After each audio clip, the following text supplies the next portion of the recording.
with something to say. Your friendly old sage with a teddy bear face. The Alexian Show, the magic's on its way. He's all set to play, so let's not delay. Welcome to Alexian Show. Merry meet, everyone. I'm Alexian, and joining me today is my co-host, Draken. Hey. 7th show. So we're already on 7. It's already been more than a half a year. Isn't that crazy? Yeah, I mean, it doesn't really feel like it at all. Every show kind of feels like the first show. I don't know if that's good or bad. Just been so busy, you know. Yeah. But I do have analytics. You know, I like to share the analytics at the beginning. Yep. So as of this morning, we have gained 944 new subscribers. Wow. The last 28 days. I mean, it's growing. Thus bringing the total to over 5,475 subscribers. We've passed 5,000. Yay. It's crazy. I'm just so blessed. And get this, our biggest collection of viewers, of course, is from the USA. Thank you for watching. But coming in second is Brazil. Brazil? Hola, Brazil. Obrigado. Thank you so much. And third is the UK. And thank you, United Kingdom, as well. We love you all. We really do. Oh my goodness. Who would have known that it would grow so quick? So I want you guys that are viewing to share in the comments, in the YouTube comments, where you're tuning in from, because it's always so exciting and wonderful to find out where everybody is in the world, because y'all are spread out everywhere. But yeah, Brazil. Who knew? I had no idea. That's so cool. We are so thankful for our guests and sponsors and for all of you, our viewers. Without your continued support, this show wouldn't be possible. So thank you. So what have you been up to, Draken? Actually, yesterday we had a shark party. A shark party. A shark party. So we had some friends come over. We threw a bunch of floaties in the pool. We set up a screen outside and we watched the original version of Jaws from floaties in the pool. And we made like these little shark bite jello shots with like blue jello and like some grenadine and little, you know, candy fish or candy sharks. It was so much fun, but it was too late in the year to do this. It should have been done in July. Like about halfway through, we were all like, you know what? It's too cold in the pool. We're getting out. But it was so much fun. Midian, if you're watching, my high priestess of my coven, I smell a shark party coming on in your pool sometime this summer. It was amazing. It's September, so we got to do that soon. Wow. You got it. Really cool. I've never heard of that before. Is that we were going to try to do it monthly, but we finally got one in. So next year, next summer.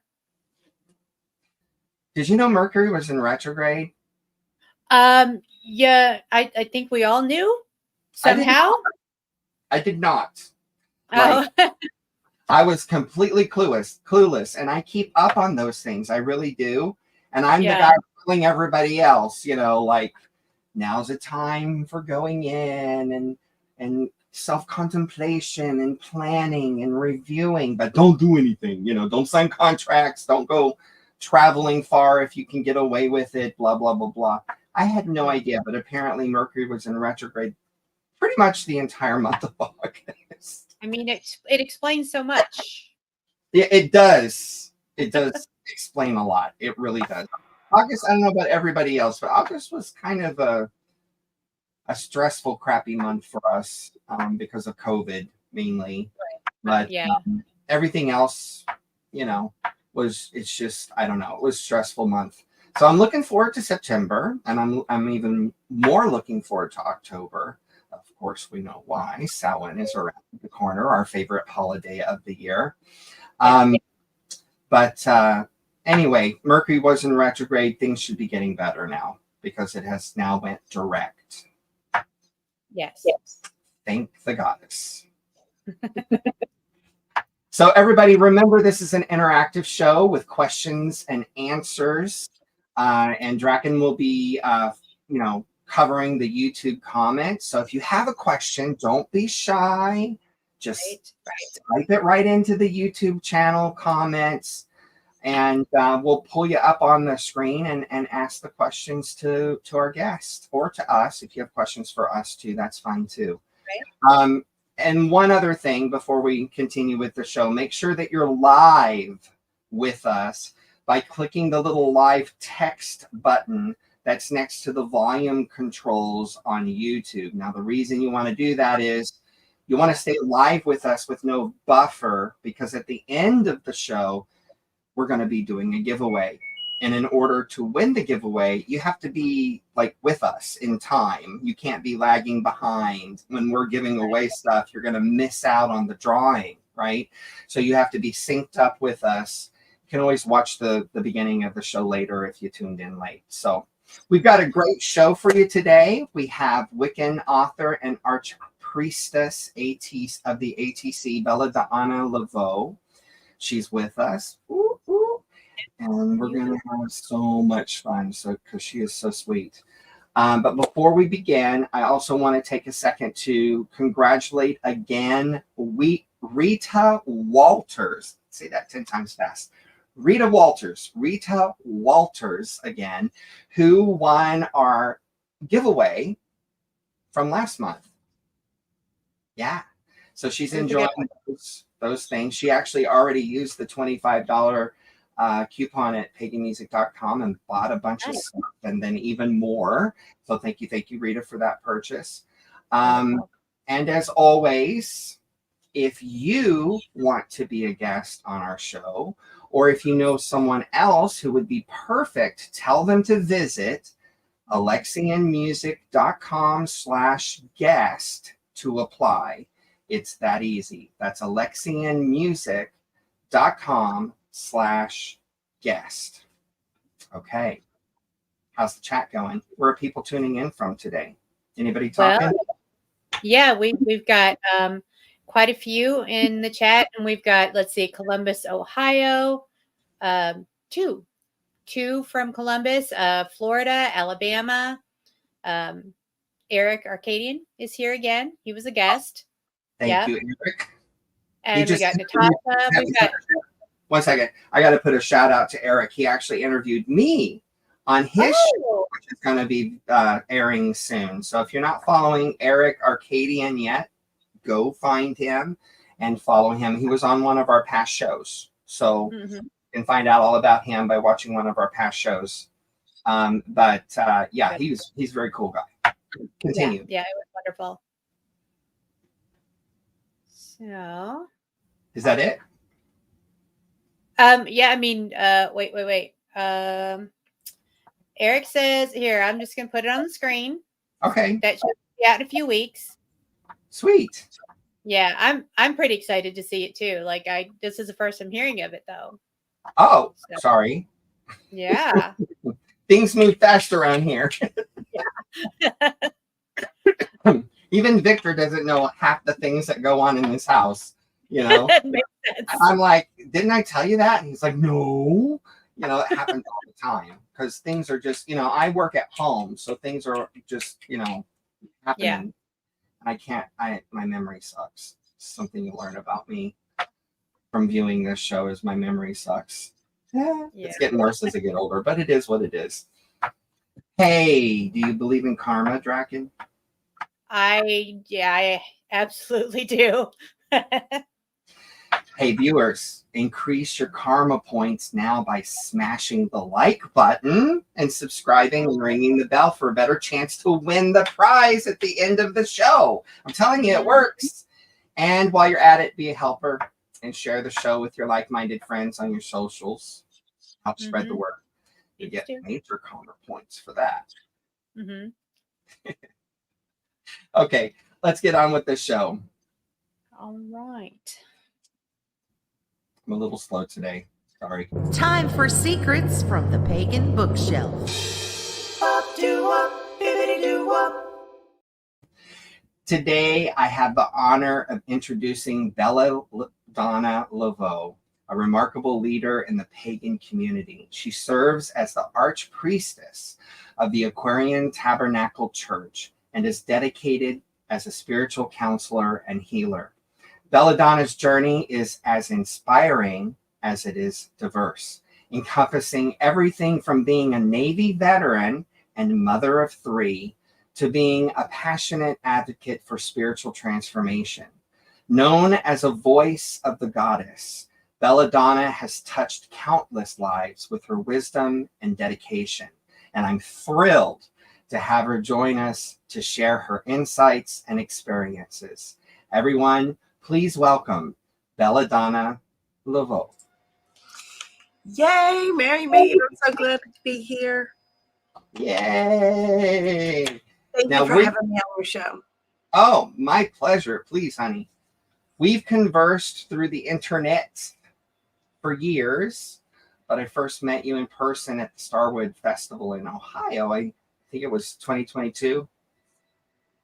And we hit it off immediately and became good friends. Like, I just adore you. Oh, I love you too. I think the first time we met was Summer Magic Fest. We almost missed each other, and I caught you in the hall, and I was like, "Don't you run out of here without hugging my neck." You're right. Summer Magic Fest. So Yeah. that would have been just before Starwood. Yeah, just before like 2021 or 21 or maybe 22. even just the spring of 22. Yeah, or summer. Yeah. We didn't get a lot of chance to talk that time though. We did. You were busy. You were busy doing things. Yeah. But Such a yeah. life. So Navy veteran. Somebody else in the house is a Navy veteran. Talk amongst yourself. Yeah. So I was reading that you were a Navy corpsman, right? Yes. I served in the military way back in the day. And I think I was like 84, 83, something like that. I know it says it on my DD 214. Everybody's supposed to remember the dates, but I'm not good with dates. But yeah, I was in there for 2.5 years, just long enough to get all my benefits. Yeah. I really loved it, though. I love being in the Navy. What did you do? I loved it too. See, I wanted to get out of my little small town as fast as possible. I wanted to do corpsman because I thought, well, I can do that when I get out. But it was like 1.5 2 years to wait. So I became a torpedo man. I built torpedoes. So, but the greatest thing about that is I got to be stationed in Hawaii, Seal Beach, California, went to school in Florida. Like, it was just like summer. And I loved it. I absolutely loved it. Both my oldest daughters were born in Hawaii. And like, there's a lot of me that wishes I would have stayed and retired, but it was the mid 80s for me, like the 85 to like 90. And it was not a good time to be in. We were just about to they were getting ready to put women on, the fighter boats. And so, well, we were in the war. I was in the war. I was in the Gulf War. And but I was stateside because I was in the OBGYN clinic delivering babies. So, and I was head of supply. Like, I didn't see any action. I was in Charleston and San Diego and North Chicago. Chicago's cold, you guys. Ooh, wow. That was cold for this little Georgia girl. But man, some of the best memories of my life. I would really suggest it for people when the government is stable. When the government's not stable, it's not so good. But what a way. I was going to be sent to Hawaii, and I had one baby, and I joined the military because I couldn't have kids. I was like, I'm going to go have a career. The heck with it. And I aced out my ASVAB, and they said, you can do whatever you want. I said, I'll go be a doctor then. And they said, okay. So here we go, right? And then I got in there and I got pregnant straight out of boot camp. I bought a Venus of Willendorf at the Renaissance Festival, right? When I got out of boot camp and got pregnant that day. That Venus of Willendorf has got so many women pregnant. I tell people I can get all of the ladies pregnant. Yeah. But here, you heard it first here. Yes. But and then I had another baby, and I was like, I've got to get out of the military because they were going to send me to Hawaii, but I wanted grandmother to babysit. And so I got out and went back to Atlanta and raised children and started a coven. Well, speaking of children, that's one of my babies. That's my oldest. She is gorgeous like her mother. Thank you. I love that picture because I think she's the prettiest girl in the whole world. And that picture shows me that I am also pretty. You know, we all struggle with our own self-image. Yeah. Well, you're both drop dead gorgeous. Thank you. I love my likeness. It's a beautiful, beautiful photo. Thank you. She's a beautiful girl. I'm proud of her. She lives in Vegas now. I've got a baby in Vegas and one on tour with Cirque du Soleil. And cool. And one upstairs continuing to be my sweet baby so that I'm not lonely, sad without my children. Yeah. An empty nest. Yes. He's a good baby, and I am grateful that he is still with me. Well, I know you have many stories to share with us today, but what is this about a guy who wanted to pay you to turn him into a frog? Well, I'm at the Mother Church, so people are like, witchcraft. Where do I find a witch? And they call here and they ask me for all kinds of things from, from deviant to whatever. And this guy wanted to be turned into a frog. He was like, witches can turn people into frogs. Turn me into a frog. I don't want to deal with this life anymore. And he was like, I'll give you all my stuff. That's like really hysterical, but at the same time, extremely sad. Right. I know. I sent him to a professional Good. to help him. Yeah, it was that. But he was like, I am done with this. I want to go and live in nature. And I was like, dude, if I turn you into a frog, you won't know how to be a frog. Come on now. You weren't raised a frog. You won't know how to be a frog. You won't want to eat flies. I mean, think about it. Why a frog, yo? We get blamed about a lot of things, the scapegoat, as they say. And tell us the story about the deli ham lady. Oh gosh. Okay. So I went into the Publix grocery store in Georgia, and one of my students worked behind the deli counter. And so I went over to the deli counter. She wasn't there. And there was this other lady there, and she saw my moon, right? And she said, oh, don't curse me. I'm scared of witches. Please don't curse me. And I went, I just want ham. Can I just get a pound of ham? Like thin sliced? And she said, oh my God. And it went on. She wouldn't give me my ham. She just kept begging me not to curse her. And I just kept saying, all I want is ham. Please. Like, all I want is ham. And so finally I was like, I tell you what, I'll walk away. And I left and I checked out, and I was kind of, a little bit emotional about it, not sure of what to do. And on my way out, I saw the manager and I went, I would really like a pound of ham. And I spent about 5 minutes asking for ham, and I could not get the lady to give it to me because she was scared of me for being a witch. And I just would like a pound of ham, please. And so she went over there, got the ham, gave it to me, didn't charge me for it. And then later I found out from my student that lady's diamond fell out of her ring after that, like a couple hours later. And she blamed me and just would not give it up. And Krista was like, you would not believe this woman.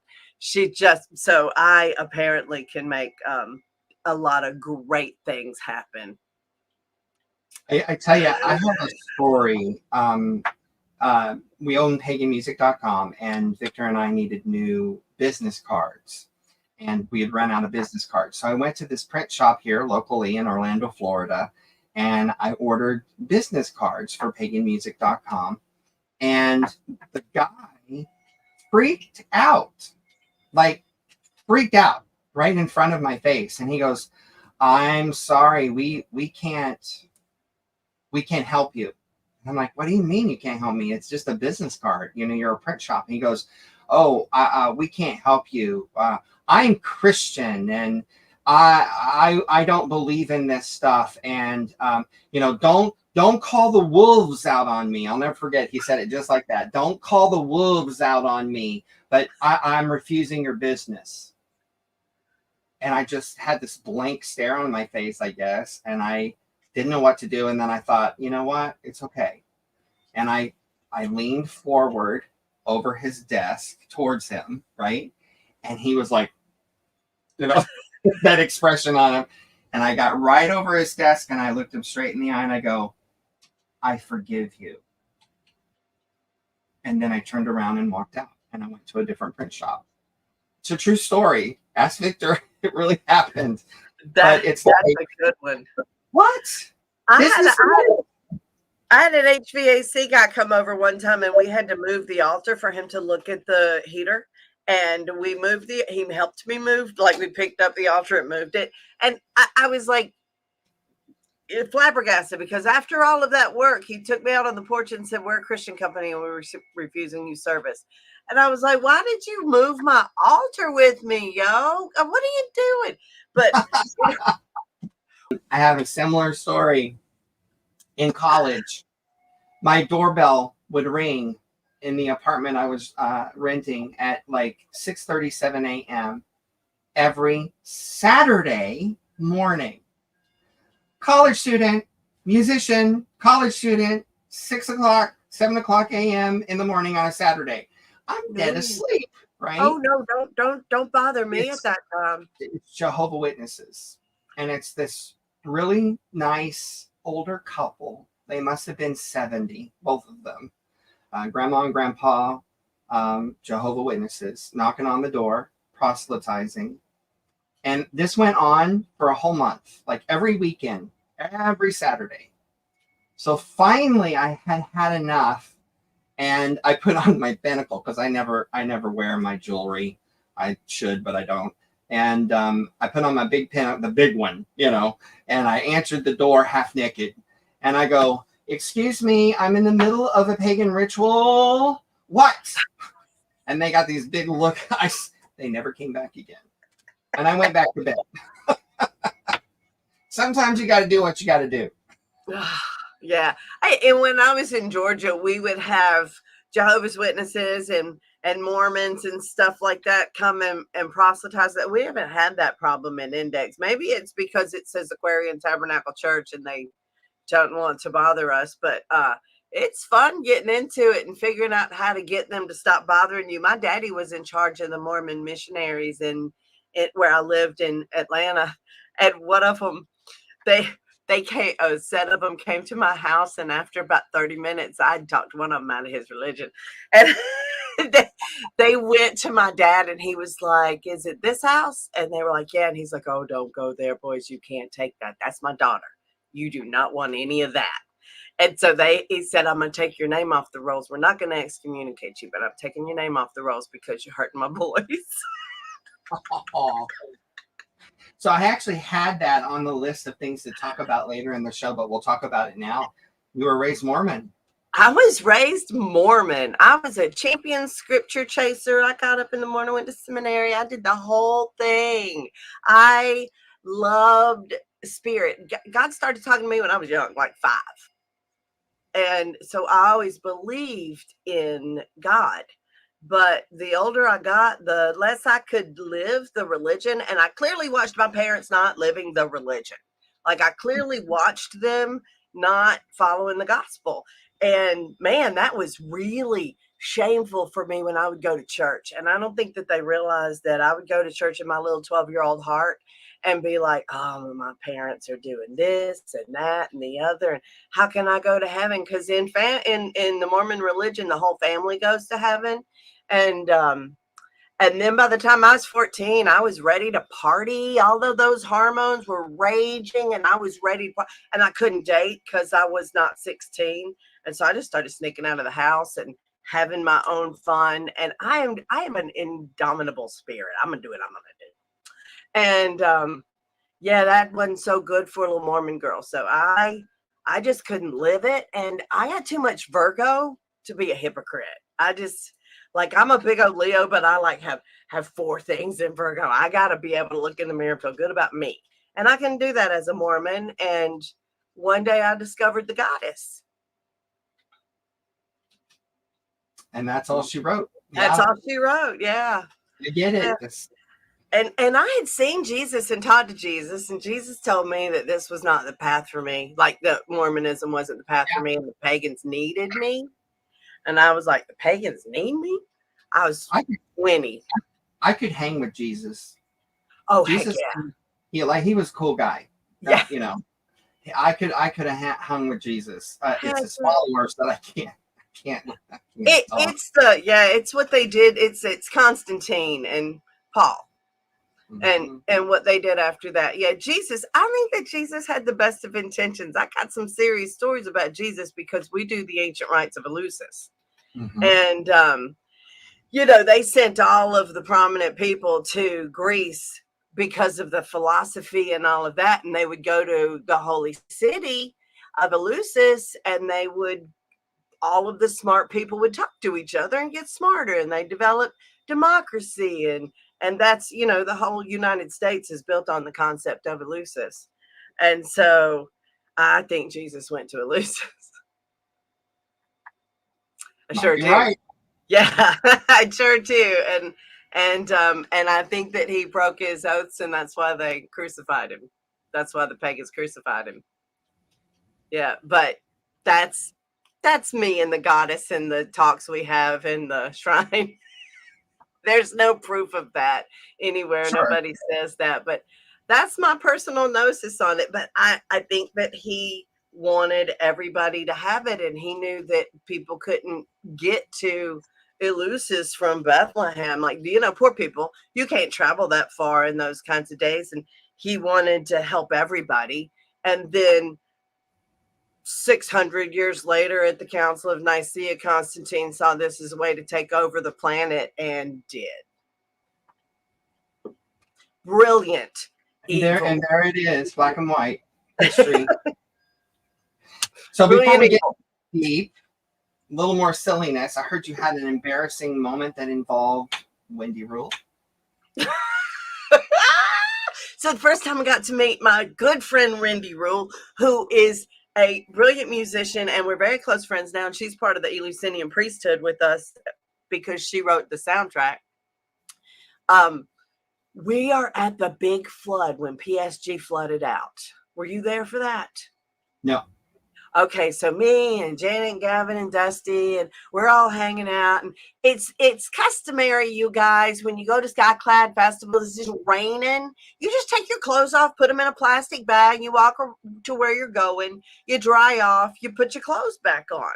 Well, this was the procedure of the moment, and everybody was huddled in this pavilion, and the bathrooms were through the rain. So I took my little dress off, and I stuck it in my plastic bag.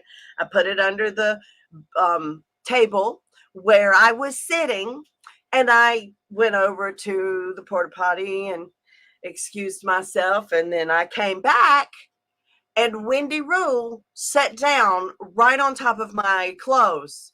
And I am naked and dripping wet. And everybody is looking at her because she is about to perform. And so there's these kids there. And I go, hey, because I'm really good with the kids. Like, I'm Mama Bella. So I'm like, hey, save me. Okay. Can you go and get that plastic bag out from underneath Wendy Rule for me? It's got my clothes in it. And these kids are like, oh my God, this naked old lady is talking to me. And I went, okay, so no. And so I had to take my sky-clad self and go up in front of everybody's attention and squat down and get my clothes very kindly out from Wendy Rule, who went, whoa, well, that's not going to happen every show.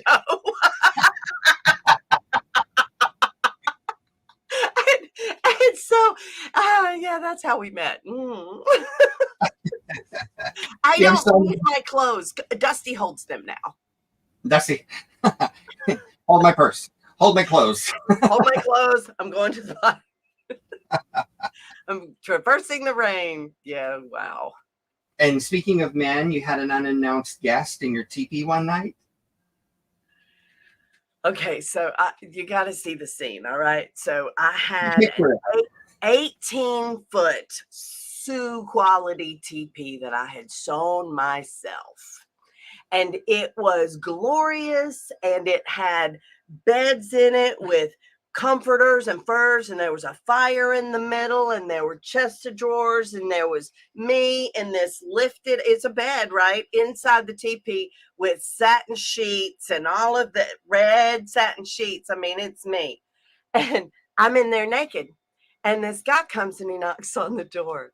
And then he just comes in, like he's knocks and then walks in. He doesn't wait on me to say anything. And then he's like, ooh, can I get in there with you? Because he was also naked. Because this guy planted it. So without me saying yes, he just comes and dives into my bed. And I don't know when last time this man took a shower. I don't know what he's here to talk to me about. He's he's like another leader in the community, but we don't really work together. And I gather up my clothes. I mean, the covers all around me, and I scoot to the end of the bed, and we have the entire conversation. I still don't know what he was talking to me about.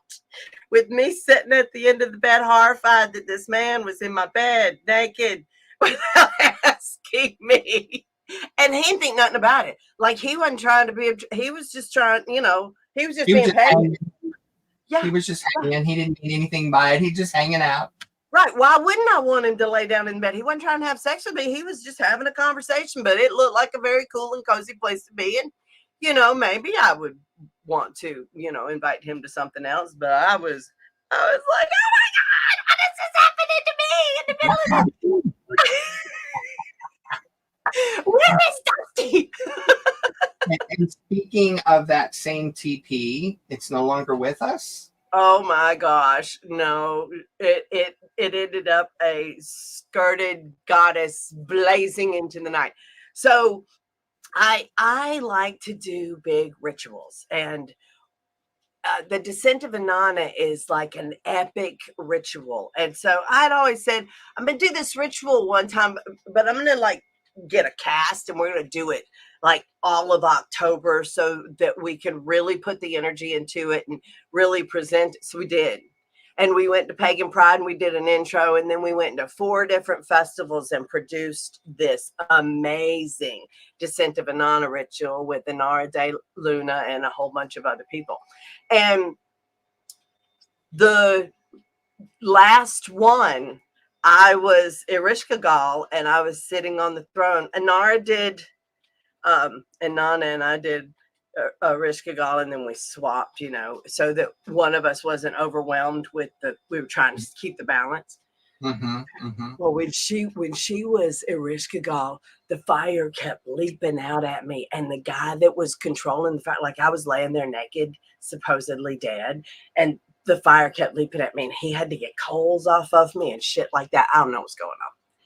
And then when I got to do Erishkigal, it was like, bring the house down, because it was the finale, and I'm standing there, people are crying, and it's witches love to make people cry.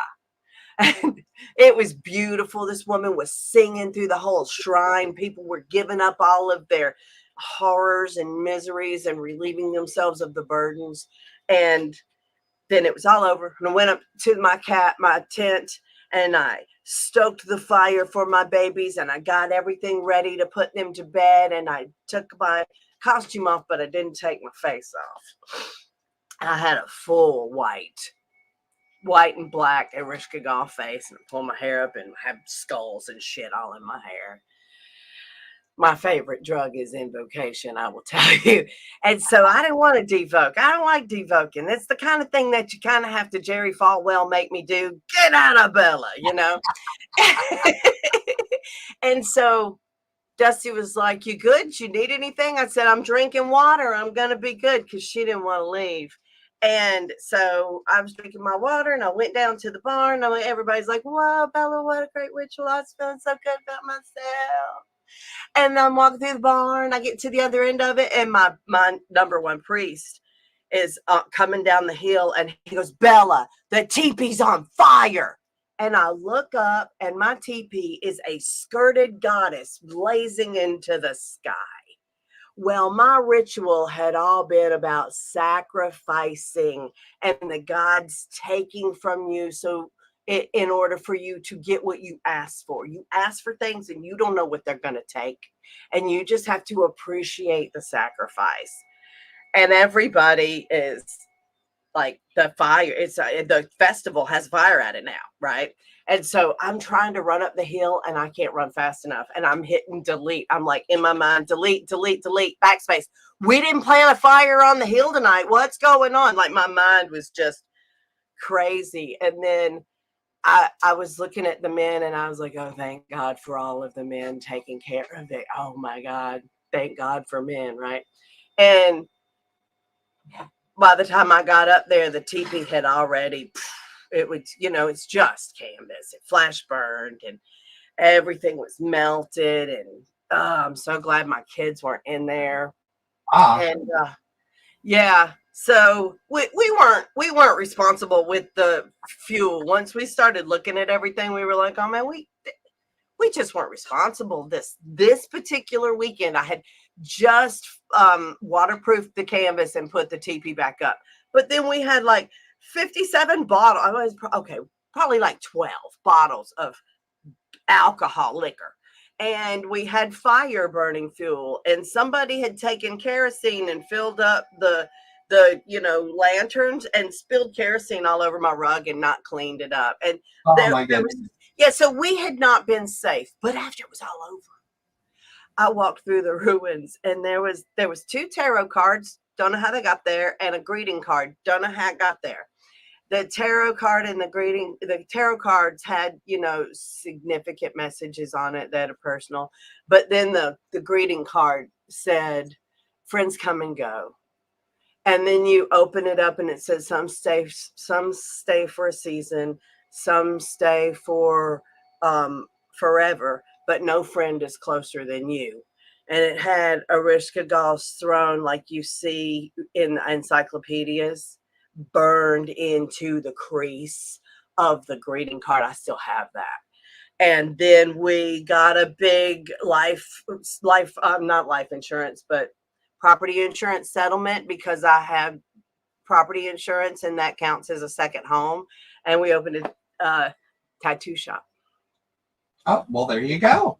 So you got to create a void, and then something else will fill it, right? Yeah, I was standing there crying, and people were coming up to me and go, it's just like you said in the ritual, Bella. It's so beautiful. And I'm like, yeah. I really didn't want to burn my tooth. I didn't want my, but it was great. It was exactly what was supposed to happen. Amy was there. She remembers it. And it was beautiful, and it was terrifying, and it was the face of Ereshkigal and all her. It's amazing. Story. It's amazing. It's amazing. Everything happens for a reason, and it's amazing how things just manifest the way they should. It's true. I recorded that story in The Queen of the Great Below, an anthology of Ereshkigal by Janet Munin. Yep, that's the last chapter in that book. Oh, cool. Yeah. Amy says it was amazing. Yeah, it was a transformational night, very spiritual. Wow. Very and cool. Everybody acts the way Mom acts. So if you just lose your shit about something, and everybody else does too, but we had set such a scene for it to be so powerful that the community was just ready to support us in that moment. And yeah, it was good. So many fun stories. But let's talk about your books now. Okay. Tell a little bit about each one of these. So this is the ABCs of Wicca: Accelerated Wicca, Between the Worlds, and Channeling Divinity. It's the first and second year of wiccanseminary.edu, the core classes. And Accelerated Wicca is more about the 8 principles that you need to master to do magic.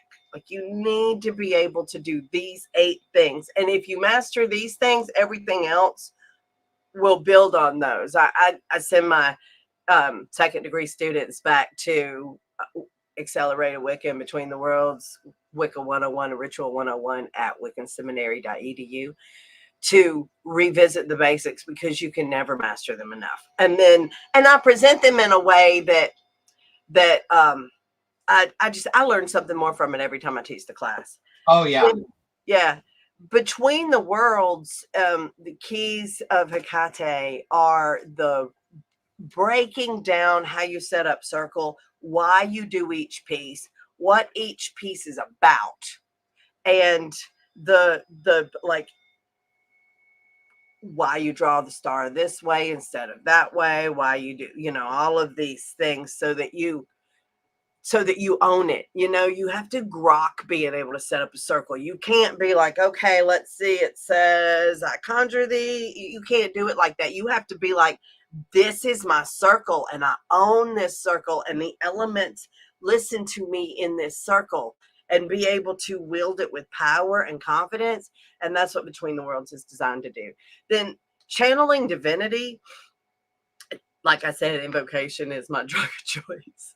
I just, I feel like that is the way I worship. I really like, it's ecstatic ecstasy, but it's also divine guidance and personal knowledge. And when you have a personal relationship with the gods, nobody can take that away from you. You can't, you don't have to fight about whether or not you're right. You don't lack confidence, because you have a direct channel with the gods. And that's what sophomore in Wicca is all about, is that connecting that direct channel and ensuring that the student has self-guidance. They're connected to their higher teacher, their higher self, and they're not just, being led by some cult leader, that they have the ability to discern, this is normal Wiccan stuff, and this might be victimizing me kind of thing, That's why I built the school, so that people could be like aware. exposed to a normal structured curriculum that is empowering and causes you to think, rather than a dictatorship that shuts you down and closes you off. Yep. And you can tell the difference once you've experienced an empowering situation. Yeah. So first of all, I have to mention, I get the tip of the hat to Doreen Valiente with the ABC of Witchcraft book, ABC of Wicca, ABC of Witchcraft. That was very clever. How it's A and B and C. It's very clever. I love it. But I agree with everything you just said. When I was being trained, my teacher was very eccentric. And it was more about me asking questions and then getting my answers, rather than a structured curriculum, right? Well, it just so happened I was studying music education at Berklee College of Music, and I was learning about lesson plans. So as I was learning, I was organizing the information I was receiving in 3-ring binders, and collecting everything and doing my own research on top of it. So when I ended up forming Twisted Oak Coven here in Orlando in 1993, I went back to those notes, and that's where the curriculum for our coven came from. And it is very structured. It's like going to school, and book reports, and lots of reading, and exercises, and assignments for all sorts of stuff, meditations and films and movie. And I mean, there's just so much that we do as a coven. And I have had people come to our coven that have already been trained. And some of the statements we've received is like, oh my God, I've learned more in the first 3 classes of your training than I did in the entire time I was. Yeah, I was trained Gardnerian, so I make friends with Gardnerian priestesses a lot, even though they don't consider me part of their Amber and Jet Society. And they come to the college and they're like, I had no idea. And, my teacher trained me in Gardnerian, and then and then you learn all this more stuff. Like we were trained back in the day. Back in 1983, you guys, we had 5 books on the shelf. I had read them all. I remember the day. Nothing. No, I remember the day. My Christmases were go to the bookstore, buy all the new books on Wicca. And I remember the year that I went to the bookstore and there were more books on Wicca than I could buy. And I just stood there and cried. It was so joyous. So, yeah, we had to put this back together from bits and pieces and people who weren't necessarily talented teachers, but just had the knowledge. And then finding other people to learn from who had other pieces of the story.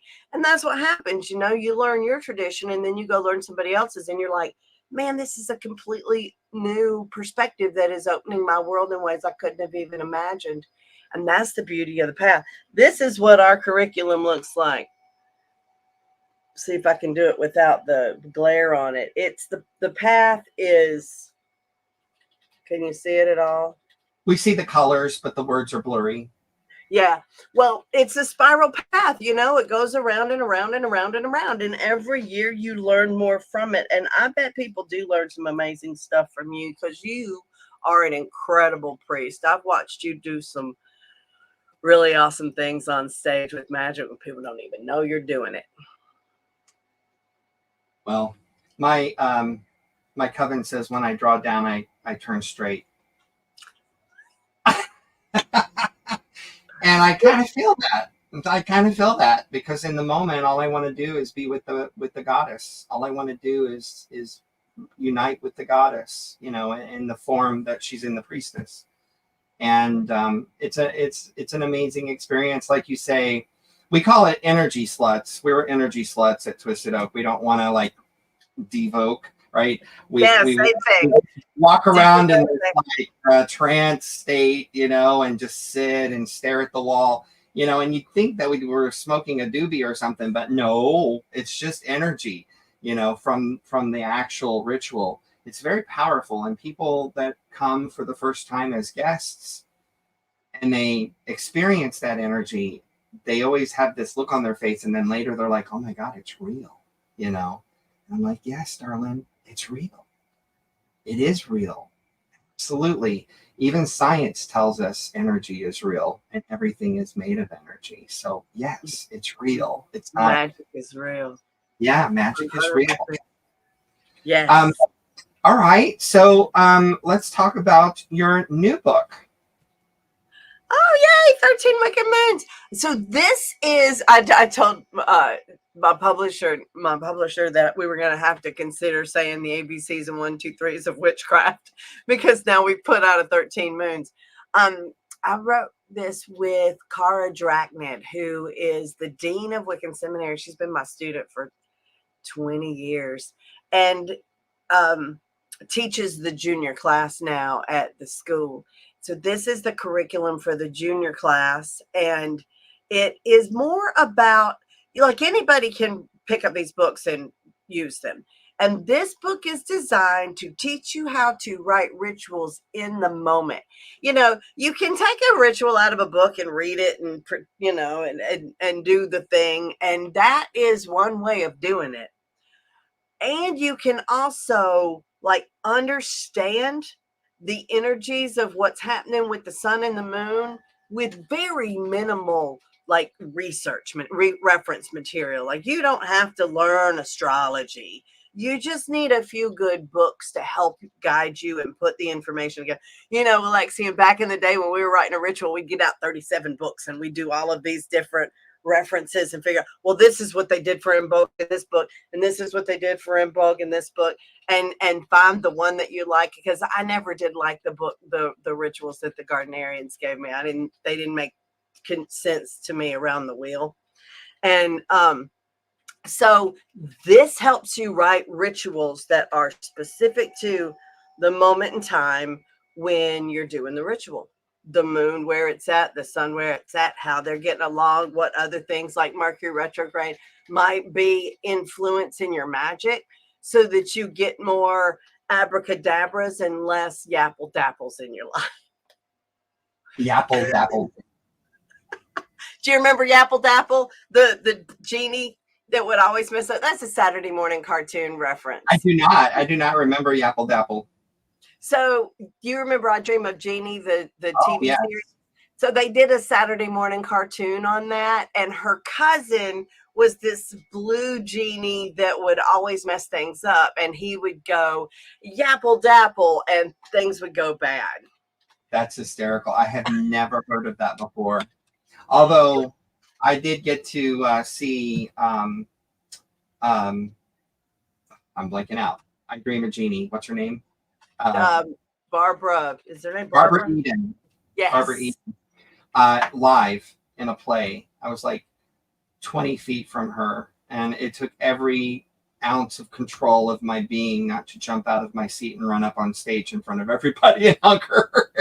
So much feminine power. And you know, the women that took those roles back in the day, we look at them and we don't understand that in all of their obvious second class citizenship, that they were really stepping out for us. Oh yeah. And paving the way. And she's an icon for me. I think she's awesome. In the beginning, they had to cover her belly button up. Yeah. Did you know about that? Yeah. That's why her pants are so high. They wouldn't allow her belly button to be shown because it was too sexual. Oh yeah. My, how times have changed. Her and Elvis's pelvis. So where can people pick up a copy of your other books as well as this new one? So Wicca Press is the name of the ATC publishing house, wiccapress.com. wiccapress.com or .org. You can get there either way. Or you can go to Moonstone's Gifts. Okay. Either what about BelladonnaLeVeau.com? BelladonnaLeVeau.com will take you there too. It's you know, if you get to any of us, they all link around. It's just one big spider web to help you get through the whole thing. Wonderful. Yeah, yeah, and I actually have this. Yes. There's our lovely Bella on her web site. That was me when I was the vessel of Hera. Aha! That makes sense now, the colors and all that. Yes. And the peacock. Yeah. Yeah. So this is the part I really enjoyed talking to you about when we had that long conversation at Starwood. Let's talk Bigfoot. Oh my God, yeah. Tell us your story. I live in the Wenatchee Forest, which is very famous for Bigfoot. The first time we heard him, I was staying in the loft. I was still in the we're testing you to see if you're going to be able to hang as the archpriestess phase.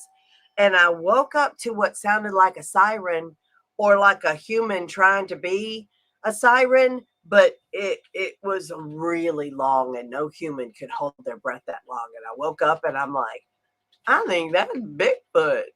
And then I wake up Dusty and I'm like, listen to this. And the noise is still going on. Like we both have waken up from a dead sleep now and are listening.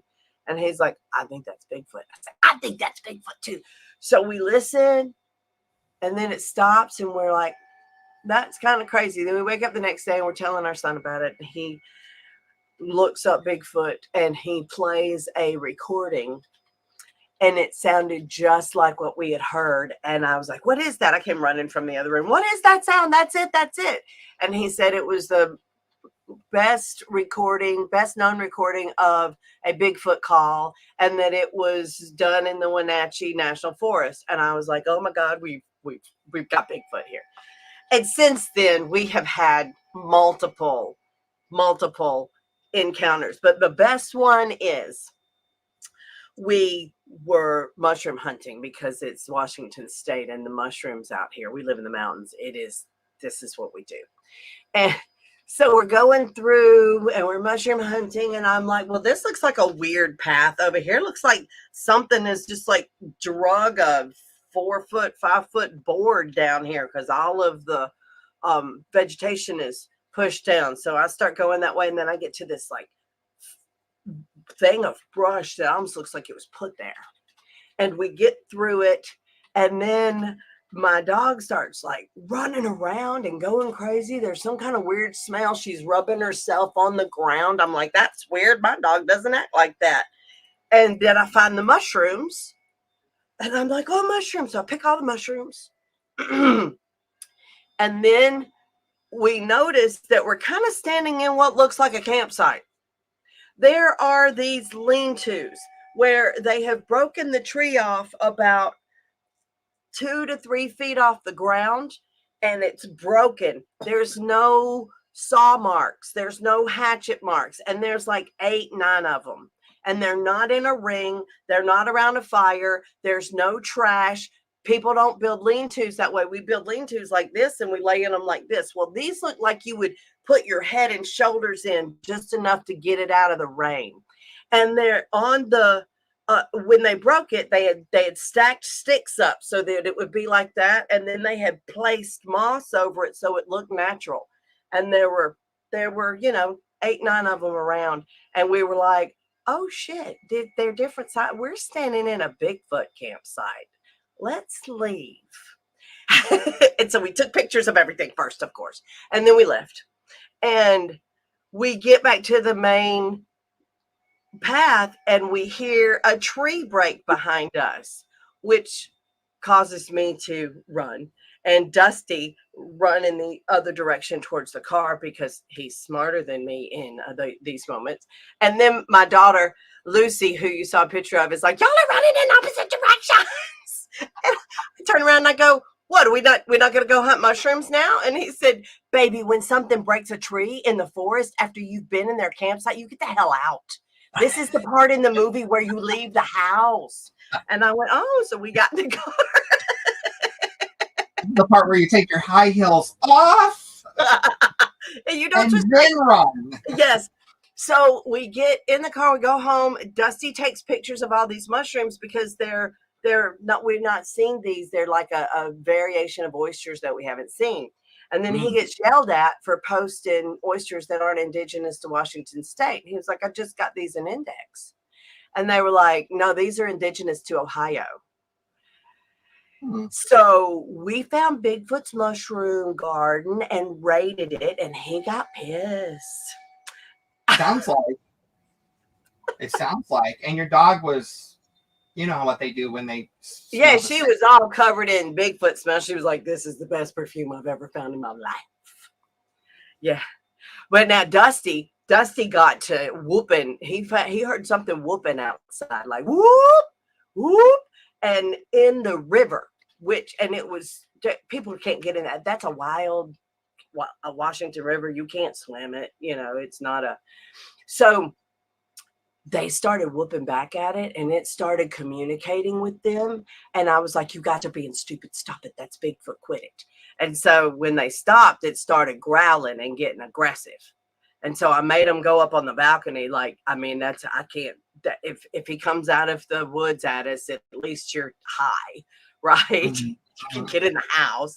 And they have a video of them whooping back and forth at him. And then one of the natives said, don't ever do that. That's a juvenile, and they will come and tear up your house. And, don't do that. They worship Sasquatch out here. I have many, not many. I have like 3 or 4 Bigfoot stories, but I won't tell them now. But I will share this since you brought it up. My sister still lives on the farm in the Ozarks in Missouri, and we have an area that is known to have the Bigfoot in that area, and it's out near where she lives. And not only has she heard it, but other people have heard the whooping sound as well.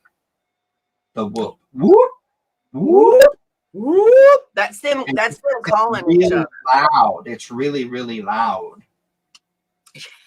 Yeah, and it sounded like we were like, is that a person on the bridge? And we went out there, and no, that was in the river. It was, and we're talking like 30 yards from my house. Yeah, that was really close. And yeah, so they've heard it too. It's close to the house, not far from the house. It scared them, and they ran back into the house. The natives believe that Sasquatch they say that Changer, which is what they call God, came down and changed everything, and Sasquatch refused to go through the change, and that they're interdimensional, and that's why you can't see them. Like, they can crouch down and turn into a tree. Like, you can't see them. I've seen them now that I've seen them crossing a lake, and they literally look like logs in the lake, and you can't see them moving. They literally look like logs.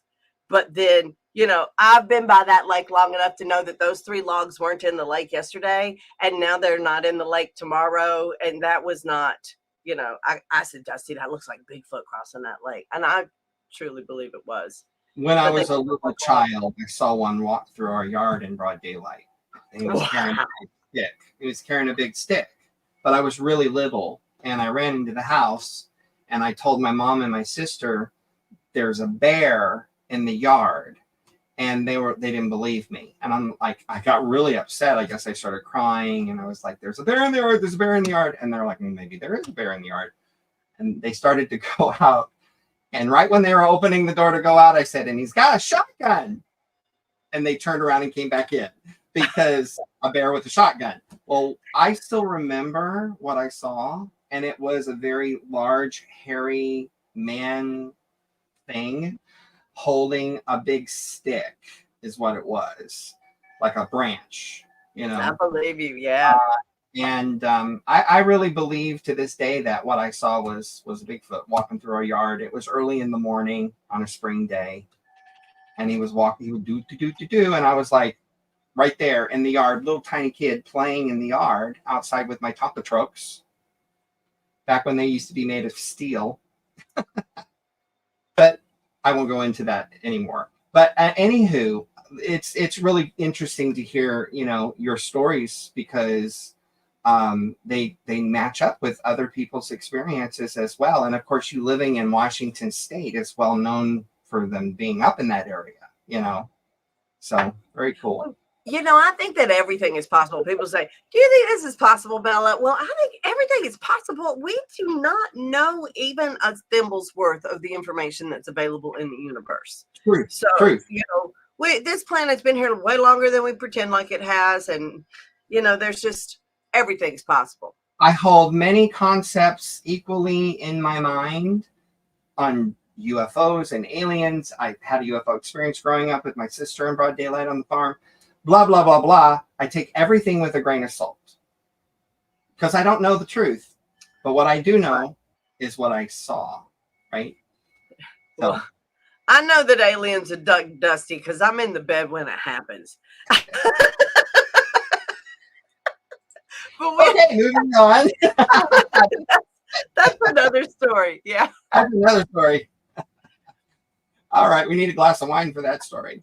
Yeah, all right. No kidding. So let's talk ATC. Tell us about Pete Pathfinder and how he founded it. Let's start at the beginning. Well, back in the day, they didn't let us practice witchcraft. That's one of the reasons why everybody's all up in arms about, we have to maintain the ability to be free to practice witchcraft, because we remember when it wasn't that way. And when you grow up that way and you don't know how it can be oppressed. But I'm telling you, back in the day, they wouldn't let us practice witchcraft, as crazy as that sounds. Mm-hmm. But we also couldn't walk down the street holding hands with our lover. I was married to a woman back in the 80s, and we were best friends. Nobody knew. And it wasn't a legal marriage. So, but Pete saw all of that, and he was raised by a lawyer, so he understood the legal system in a way that lay people don't. And he saw that we didn't have those same rights, and he wanted to, really it started out that Pete wanted to hang out at the Naked Ladies Club. I mean, really, like, pagans and back in the day, and going to skyclad things. Like I said, he was like, man, this looks like a way better religion than Catholicism. I want to be a part of it. So then he started trying to organize events, because Pete was a natural leader. He was the mayor of Hanover, New Jersey at the time. And he's a leader. So he started trying to organize events, and they wouldn't let him. And he was like, well, what do you mean? This freedom of religion. And they were like, And so then he started trying to get a 501c3 and gaining legitimacy and gaining the same rights that all the other religions have. And that is why we have all of the paganism that we have today, is because Pete was like, no, you guys will respect us. And we have a group exemption that is equal to the same paperwork that the Mormons have, and the Vatican and the Catholics. We create churches. When you apply to become a nonprofit to the IRS, you have to go through these different categories, and to become a church is extremely difficult. And to the point of, they made Pete send in an application 153 times. And it wasn't until a Hindu lady got it that she approved the paperwork. And then he pushed for the group exemption, and she gave him that too. So it was just his pure persistence and knowing that eventually there'll be an employee that won't be Christian and won't stop it. So that's how we got the paperwork. And because we have it now, and because of the seminary, this Terry Riley went on television, and they were calling him self-proclaimed witch, and all of the other ministers had reverend in front of their name. And they were like, why can't we have reverend? And they said, because you don't have a legal seminary. So Pete started a seminary so that people could put reverend in front of their name. It doesn't matter if you've been to the seminary or not. The fact that the seminary exists gives us the legal creds as a pagan religion to be able to legitimately put reverend in front of your name. So he just made it possible for the rest of us to worship. The ATC structure is not governance, it's facilitating. So we provide big church resources, and we work together to protect pagan civil rights and things that are significant to pagans, such as we're just about to write an abortion ritual so that it's protected under our religious rights. And that way, we all, like, a lot of people are doing a lot of really great work out there, but it's when you've got 13 people, you can't have a database that costs you $156 a month to keep permanent records. You can't afford a Microsoft Office package, a website, all of these, because you just can't afford it with that a handful of people. So we work together to create that, and then our affiliates get to utilize those services, and we all work together. And many hands make light work. Everybody donates to the cause, and that's how we're able to pay for those things. And we don't tell people what to do. Covens all maintain their autonomy. But when you have a problem, I tell people, write this on your mirror. Bella is here to help you. Call me when you're in trouble. I am not here to judge you or punish you. I don't do that with my own kids. I'm here to help you when you're in trouble. And when you're in real trouble, you need to be able to say, oh my God, who can I call? Because I may not have the answer, but I'll know somebody that does.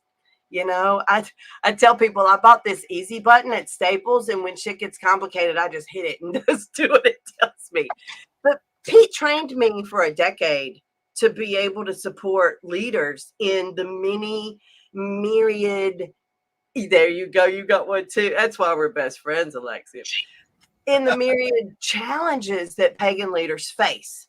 And there's a lot of them from, you know, the normal, oh, they have sex with their students to discredit somebody, because that's what they say about anybody that they're jealous about, to I'm gonna turn you into defects, I'm gonna call the police on you for some made up thing, I'm gonna lie to the pagan community about you, you know, all of these things that people do when they get mad and want to hurt a pagan leader. We're here to help you when that happens, and to provide resources and work together to protect paganism from Christian nationalism and the other things that might happen in the world. Awesome. Yeah, so it's a great. It's about your path entering the ATC and your elevation. Oh my gosh. So Pete calls me one day. He emails me and he said, "You sound a lot like us. Why don't you give me a call and see if you're like us, if you want to be a part of us?" And so I was like, okay. And so I looked up the Aquarian Church and I was like, they do the Eleusinian mysteries? Are you kidding me? Because for years I have been doing each ritual as it goes around the wheel of the year, because I'm dedicated to the Great Mother. Like since I was knew of the goddess, I'd called her the Great Mother. Even when I was Mormon and they said we had a goddess, a heavenly mother, I called her the Great Mother. And so I called Pete. I talked to him for 5 hours. We fell in love, like platonically, like on a magical level. Like I love that man, like he's my father.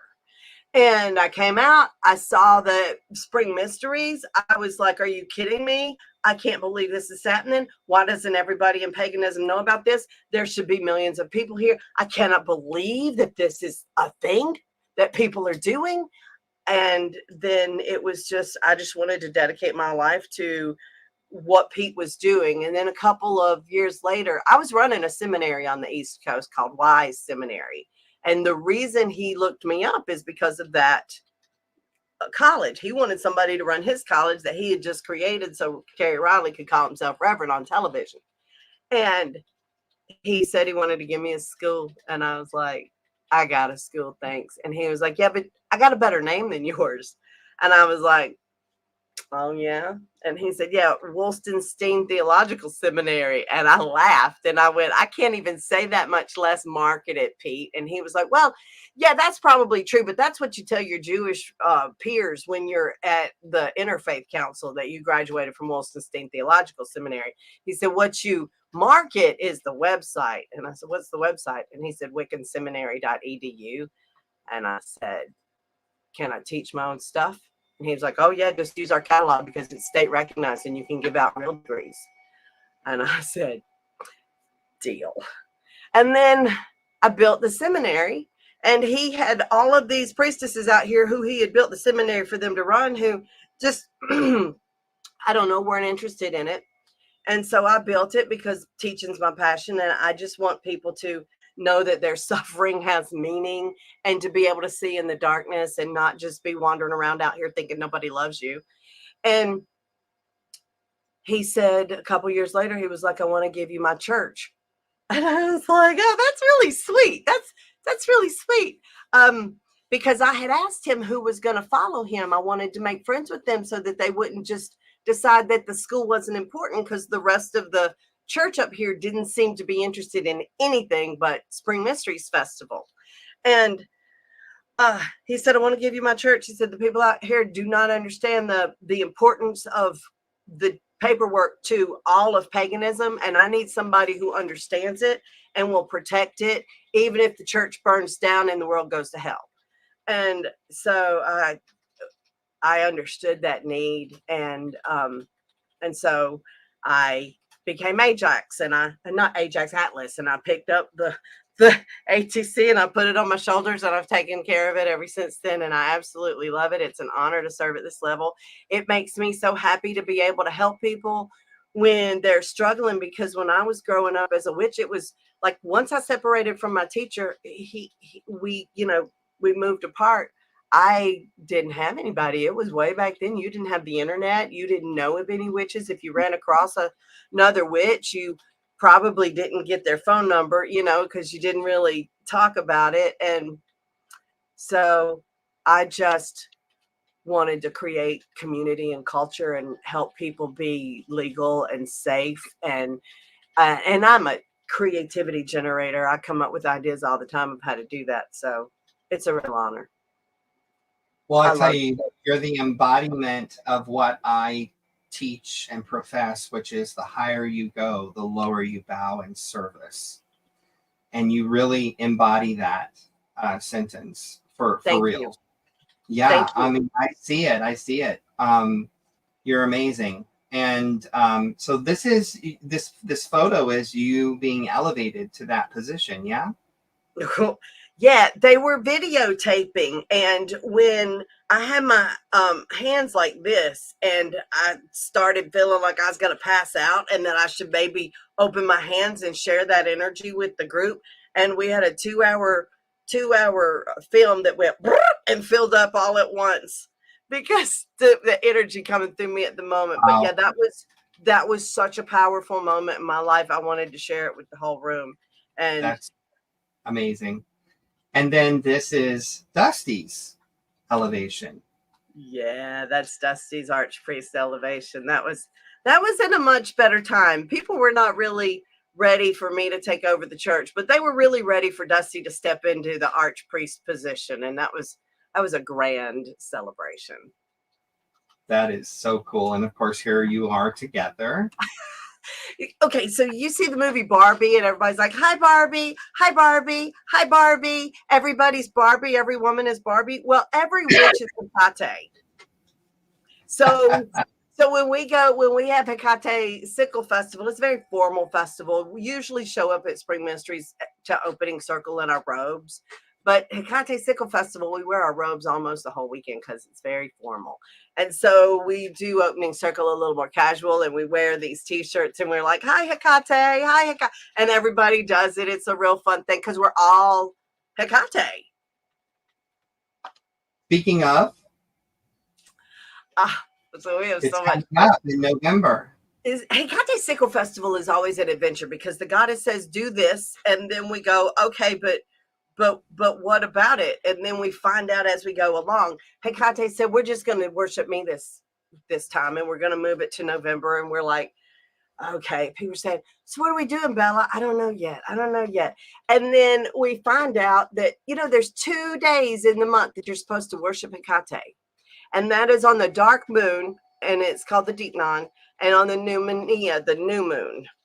And those two are the dates that Hecate set her festival this year. And I'm so excited to get to do those. And then Agathos Daemon is her consort. Did you know that? No. Yeah, Agathos Daemon, the good spirit. That's why you got all the snake references. Can you turn the AC on for me? All of the snake references with Hecate, that's Agathos Daemon. And he is also Fortuna's consort.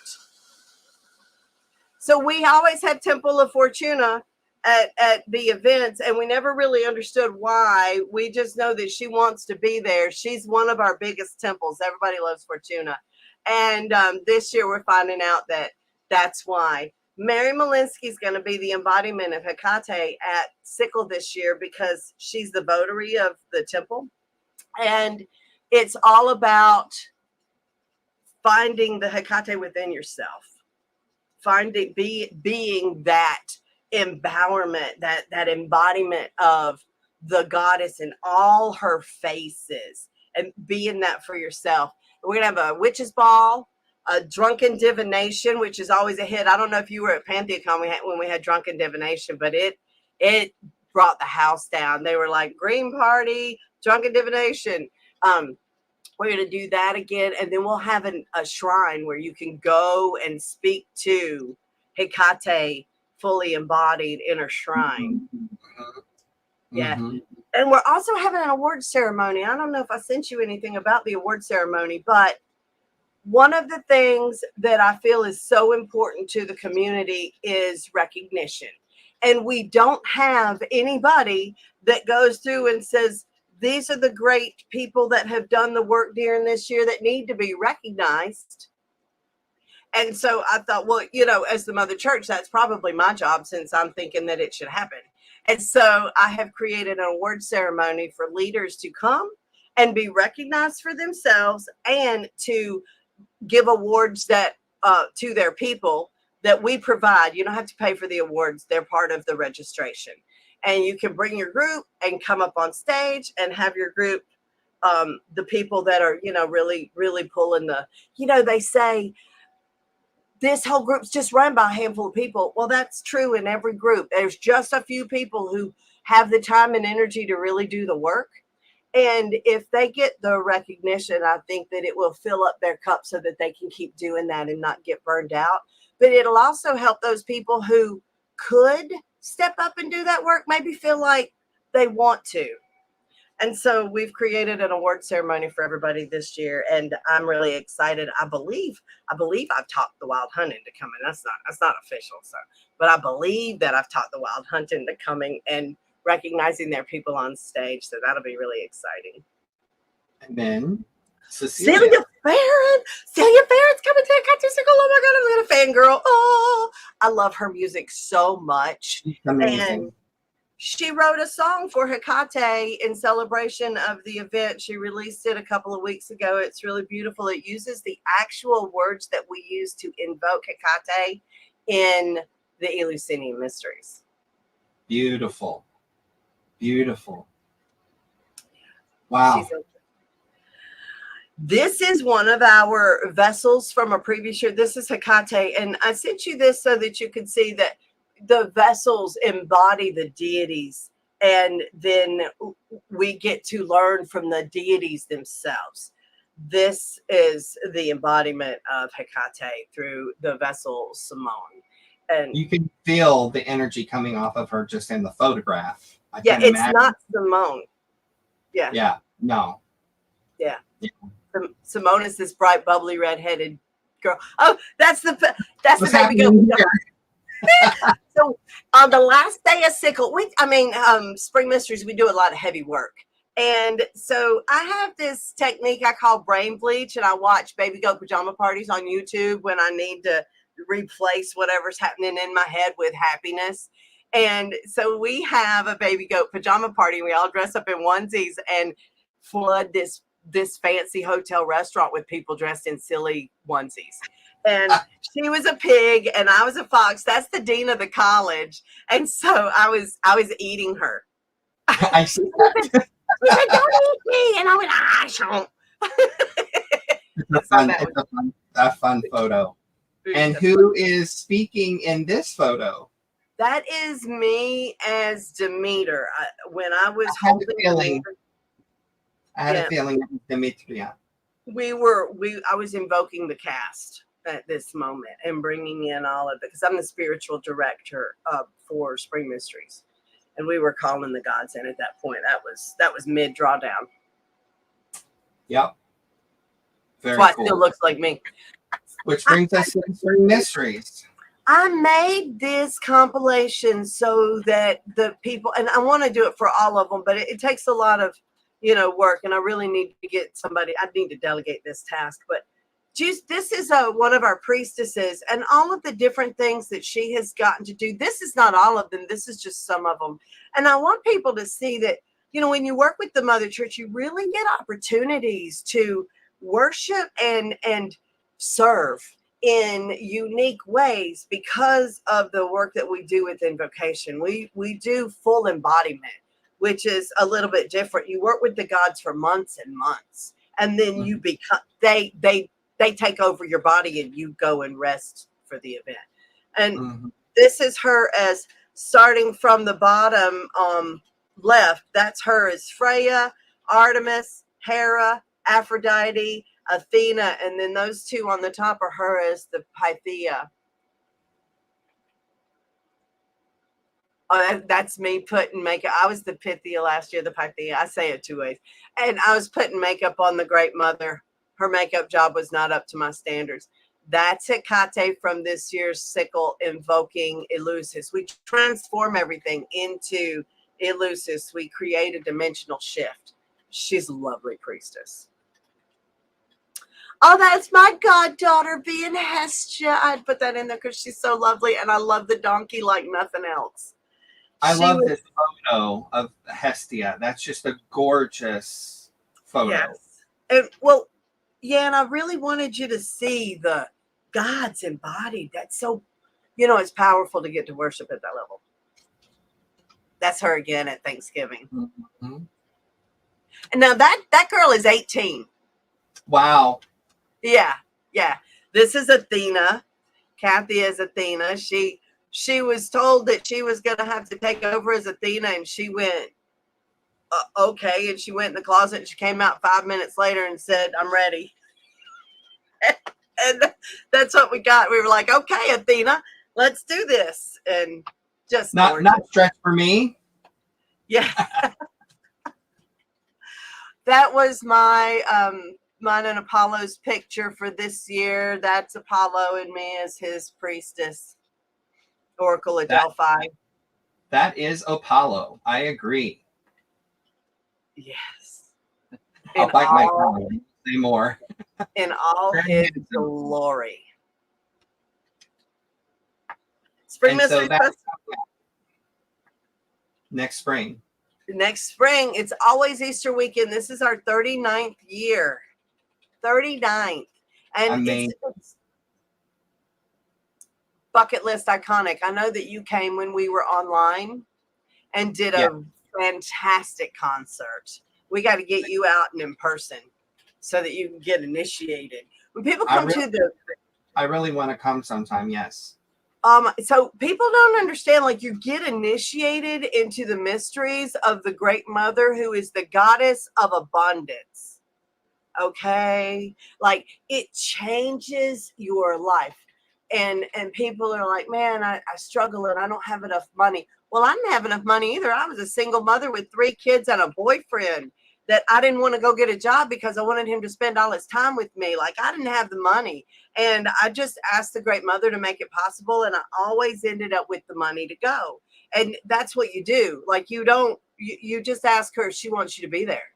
And you just decide that you want to go, and she makes it possible for you to go, because it is a magical pilgrimage. It is not a vacation. It is a magical, powerful.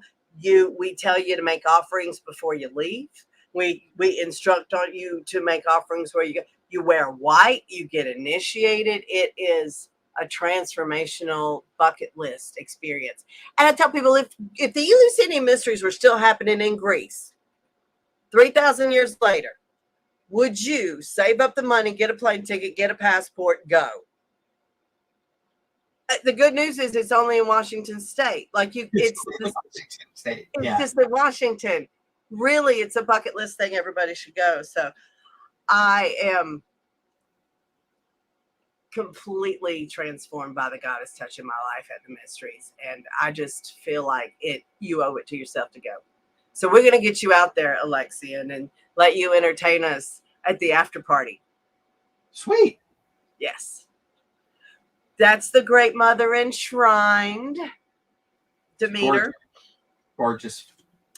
That is me on stage when Demeter is being beset upon by the Furies. This is when Demeter's losing her mind. I was going to say, you're ready to cut a bitch right there. Yes, I am. My daughter is missing. Her daughter's missing, and she is not okay about it. Like, I practice and practice and practice. And I'm going out on stage. This is the abduction scene. I'm going out on stage. Everything is normal, and I've changed my costume to where my flowers aren't in my hair. I am completely aware of what's going to happen in the scene. I walk out on the stage. I'm doing the lines. I'm totally invoked, but I'm saying the stuff I'm supposed to say. And then the door opens, and he comes through and takes her, and she loses her mind. The screams that came out of me were from the other world. And then she slams me into the ground while she's going to chase her daughter. And I'm laying there on the ground, and I'm not allowed to move because I'm in a play, thinking that I am having I'm having an asthma attack. I'm like thinking I'm a medical emergency at my festival. And I'm laying there, and I look at Dusty, and Dusty is Apollo. Okay. And Apollo goes, like he's embarrassed for my behavior.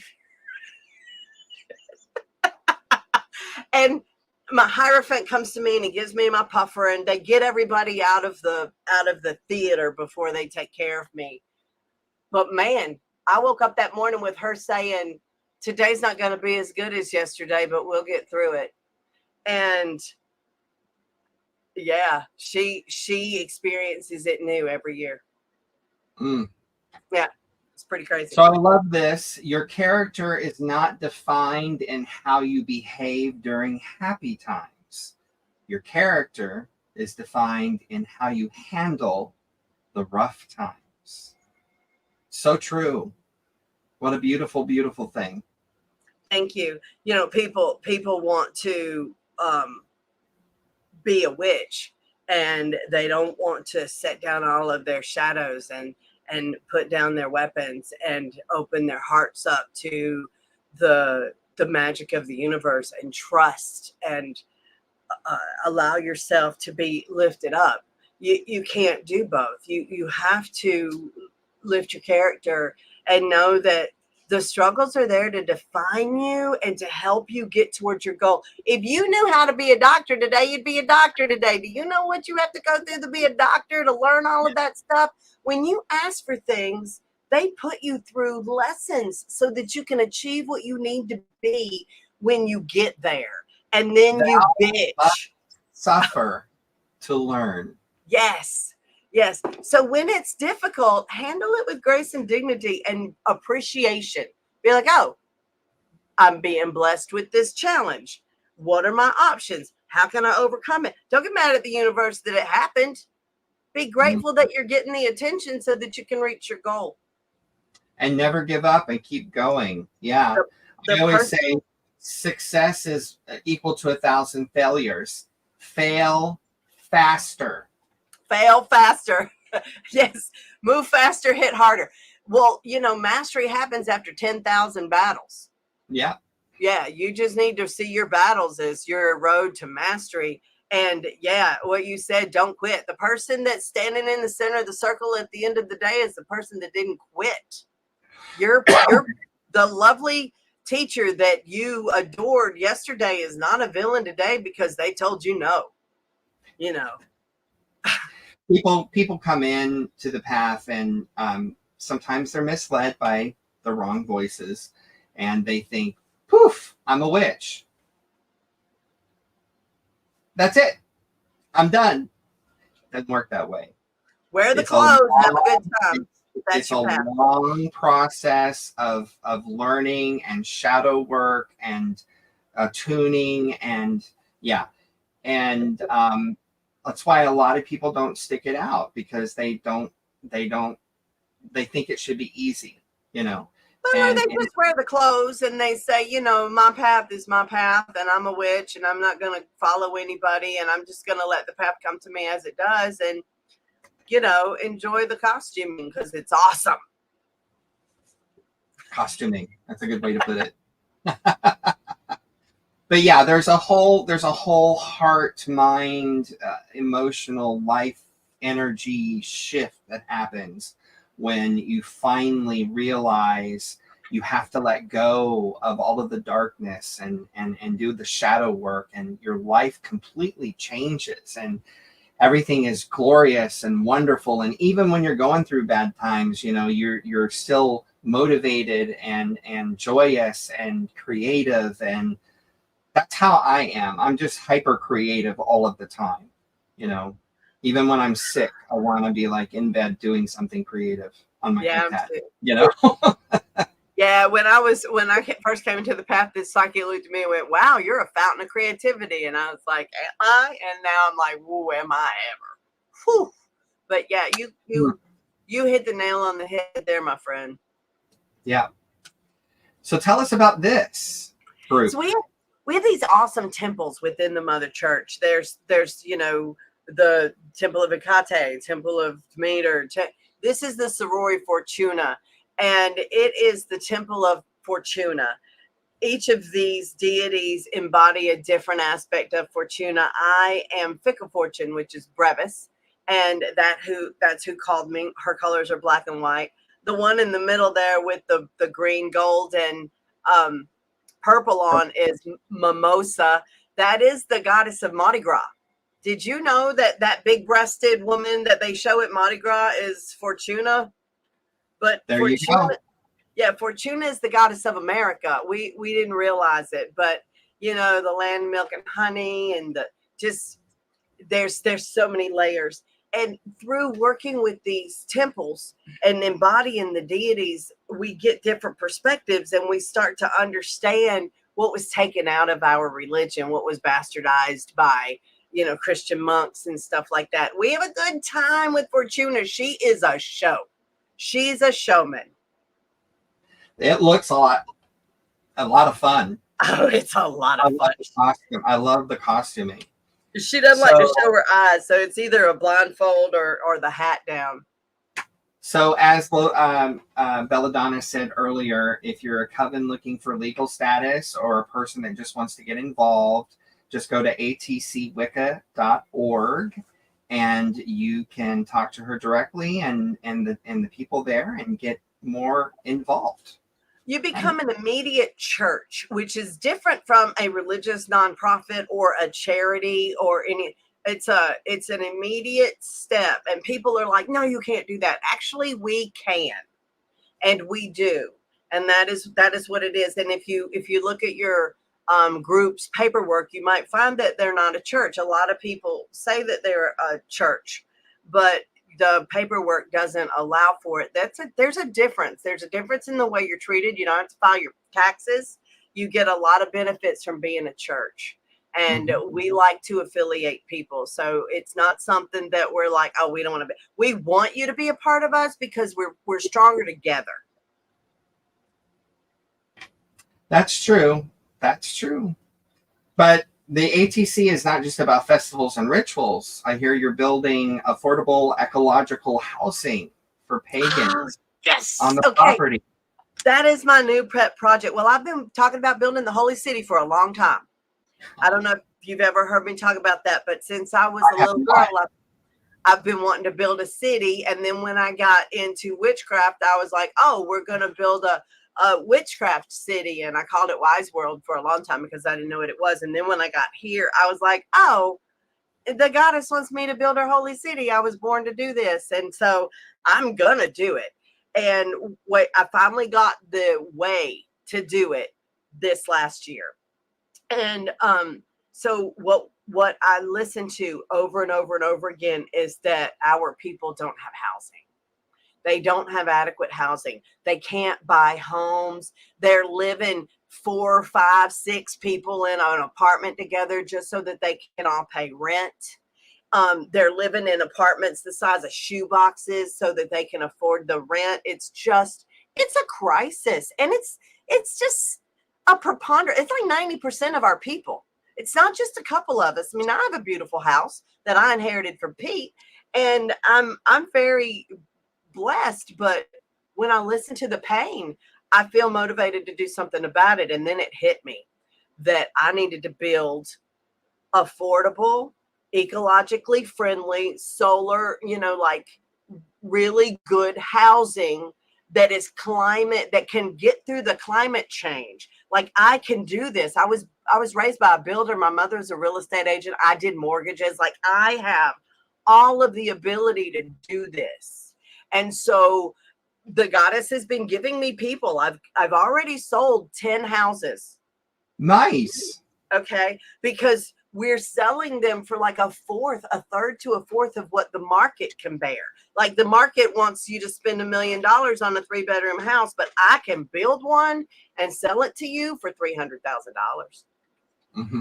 Same kind of, like, same square footage, same amenities, all of the things that you need, but you're not getting gouged because this is a builder trying to make a bunch of money and I want to help. So it's crazy how things have gotten out of control with inflation and everything. It's just so scary. It really is. And I'm going to build pagan subdivisions. And they're like, oh, you can't discriminate against people selling houses. No, you're 100% right. I can't discriminate against people people buying into our pagan neighborhoods. but I can put a big ass Pan statue and a circle in the middle of the neighborhood, and we can have. Can I make a suggestion? Well, I live in a cul-de-sac, and I often thought, wouldn't it be cool if all my covenants had all the houses in my cul-de-sac, and then we could do like circle in the middle of the cul-de-sac and have a big bonfire in the middle, like a circle, a fire circle. Wouldn't that be cool? That is exactly what I'm building. That you got to have a cul-de-sac with a fire circle in the middle. We're having everybody's backyard. Everybody's backyard is built around the park. And it's going to be a standing stone circle with a fire pit, and everybody can party back there and have a good time. And then the front of your house will just look like, you know, the front of a house. And then, you know, we just won't tell people. We just won't put it on the market. I'll just be like, hey, Alexian, I just built this house over here in Florida. Tell your people. And then Alexian goes, shh, don't tell anybody. Shh. Right. And then you tell your friends, and they go buy the houses, and then they all live together. I mean, that is absolutely legal. And that is what we're doing. And that's how we're going to build the holy city. Very cool. And one way to work on getting things not so scary anymore is to get out and vote. Yeah, like I have put on my TikTok, I have not posted anything new, because the last thing that I posted is the thing I need everybody to see, and the way that you protect your pagan rights. And you got to realize, people, that the economy is not on the line. What is on the line is our civil rights. Those are what are being taken away from us. We're losing rights as women. We're losing rights as people of color. We're losing rights as pagans, and we're losing rights as the LGBTQ. I never get those letters right. I'm a lesbian. I should be ashamed. So say after me, LGBTQ. Legit. We went over this. You told me legitimate. You taught me this at Starwood, and I forgot. One more time, and I'll have it down. Legitimate. LGBT. LGBTQ. That's what the cool folks are saying now. Legitimate. But we're all losing our rights, and we have to vote for keeping our rights. And that is really what's on the line. Like, okay, so there's all of these other issues that we could argue about, but what we got to focus on is our rights. And then we can argue over other issues after we secure our rights. Yes. It disheartens me that I even have friends and family members that are saying they may not vote. I'm like, what? You know, not voting is voting. You know, I'm going to tell you, Alexian, as a woman, it is very difficult to be a leader.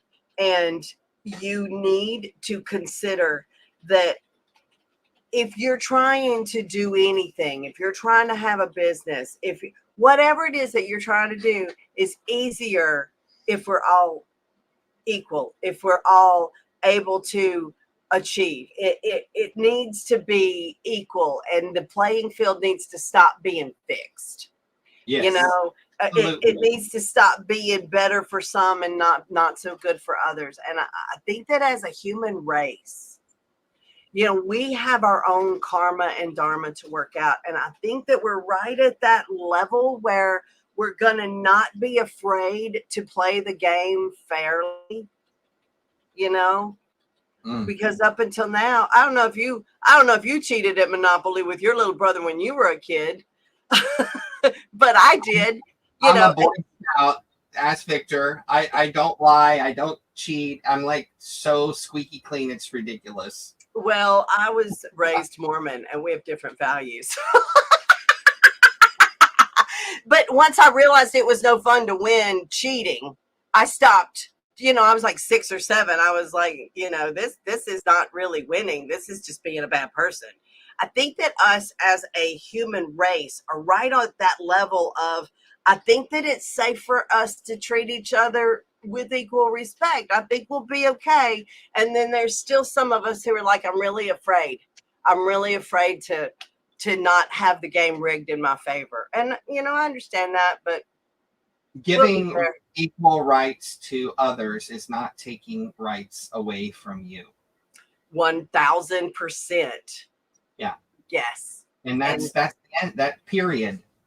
Well, isn't that the human heart anyway? I can only love you and you can only love me because if you also love somebody else, then that's somehow going to take away from me. I mean, jealousy, that's part of it, right? And we have to get, jealousy is one of the ugliest emotions that you can ever display. If you're ever worried about whether or not your partner is going to like somebody else over than you, don't be jealous. Because that's ugly. That's how my ex-husband became my ex-husband. Mm-hmm. Jealousy. It's not attractive. No, it's very dark. Yes. Very, very dark. Mm-hmm. And there should be more pagans in politics, as you were saying in our preliminary meeting. Yeah, I got up one morning and I said, I'm going to resist posting all of the reposting all of the political memes, but I'm going to need you to do it because as a leader, I can't endorse a candidate. I can't campaign. It's not my job to be a civil rights advocate. It's my job to run a church. And so I have to keep myself in my lane. And I totally want to get, me and Selena Fox, the political arena is the one where I want to duke it out, you know. But what I need you guys to do is to get out there and get into politics because I can't. Bless Kirk White and Shira Tarantino for getting out there. They're political elected officials. Dusty is now on the Parks Advisory Board for our local county. You got to get out there and get it. You guys think it's going to cost you millions of dollars in a campaign? No, I became a political elected official on the school board because somebody walked out of the kitchen at a PTA meeting and said, we need 3 more people for the school board. Who'll do it? And I said, I'll do it. It's not hard to get into politics. There's so many empty seats. It's just like paganism. It's run off of volunteers. Get in there and make a difference. Start small, do something, and then do something bigger and go for something bigger. And then, I mean, you might be the first pagan president. I don't know, but I'd vote for a pagan president. You know, get out there and do something. We're doing a postcard party at our house. Yeah? What's that? Well, I don't want to get into which side and all of that, but it's to support one of the candidates and send postcards to other people. Oh, that's nice. Okay, cool. To get the word out to vote. You know, a lot of people are just they don't vote the way you think they're supposed to because they're not educated. They're not being told. And so I think if people know about what's on the line and they know then they can make an educated decision that is right for them. And that's what's important. Vote your conscience. Vote what's right for you, but educate yourself. Educate yourself and then vote from your conscience and your heart. Yeah. You know? And if you're getting all of your information about the candidates from the news shows, I encourage you to look elsewhere. Yeah. Oh, yeah. Oh, yeah. All right. So let's bring Draken back on and see if we have any questions from our viewers. We do. Now, one of them, it says Natasha, but I think this is your nephew. Not my nephew, but it's Natasha Delgado. She was one of the winners of one of the Arcane Treasures, and she's a fan and watches the show. Okay, that's why I recognize it. Mm-hmm. My question, how do you explain to people Wiccan is not bad at all? Well, I kind of make a little joke out of that because it's hard to take that question seriously. You know, you explain to them how Wiccan's not bad by your own character and the way you carry yourself. But I say, okay, so you know how the seasons change? Do you like that? That's what we do. because that's what I mean. We worship the changing of the seasons. We're not trying to control and manipulate you. That is a tactic that is used to scare you so that you can sell movies. It's not who people What are. I usually say, Natasha, is, oh, well, what are people telling you Wicca is about? How are they saying it's a bad thing, right? And then after they say that, ask them this question. So who told you that? Did a Wiccan tell you that? Oh, so you're dealing with secondhand information. If you want to know how to make a shoe, you talk to the shoemaker, not the baker. Yeah. Get your information and your advice straight from the source and not hearsay.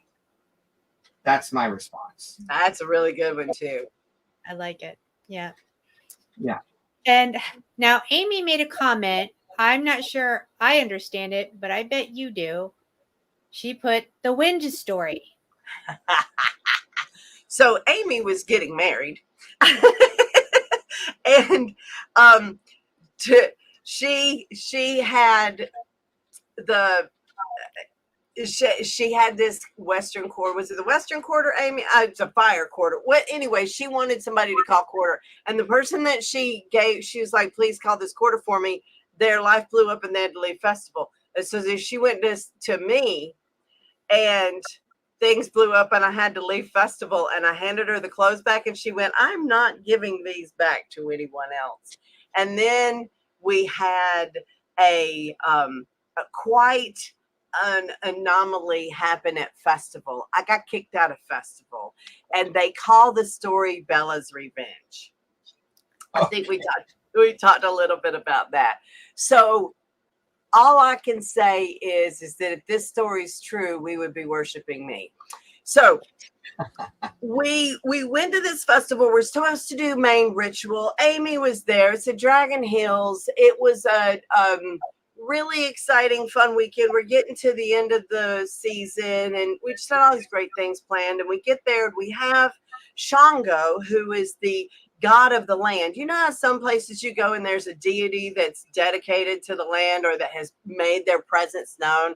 Well, Shango became the god of the land. And before we became landowners, the land had gone really bad, and there were fire ants everywhere. And every time somebody threw a festival, it got gully washer rained out. It was really bad. And so we discovered Shango cleaning up one time, and we put him in the drum circle, and we started doing rituals to him, and the land cleared up. We didn't have bad weather, and all of the ants went away.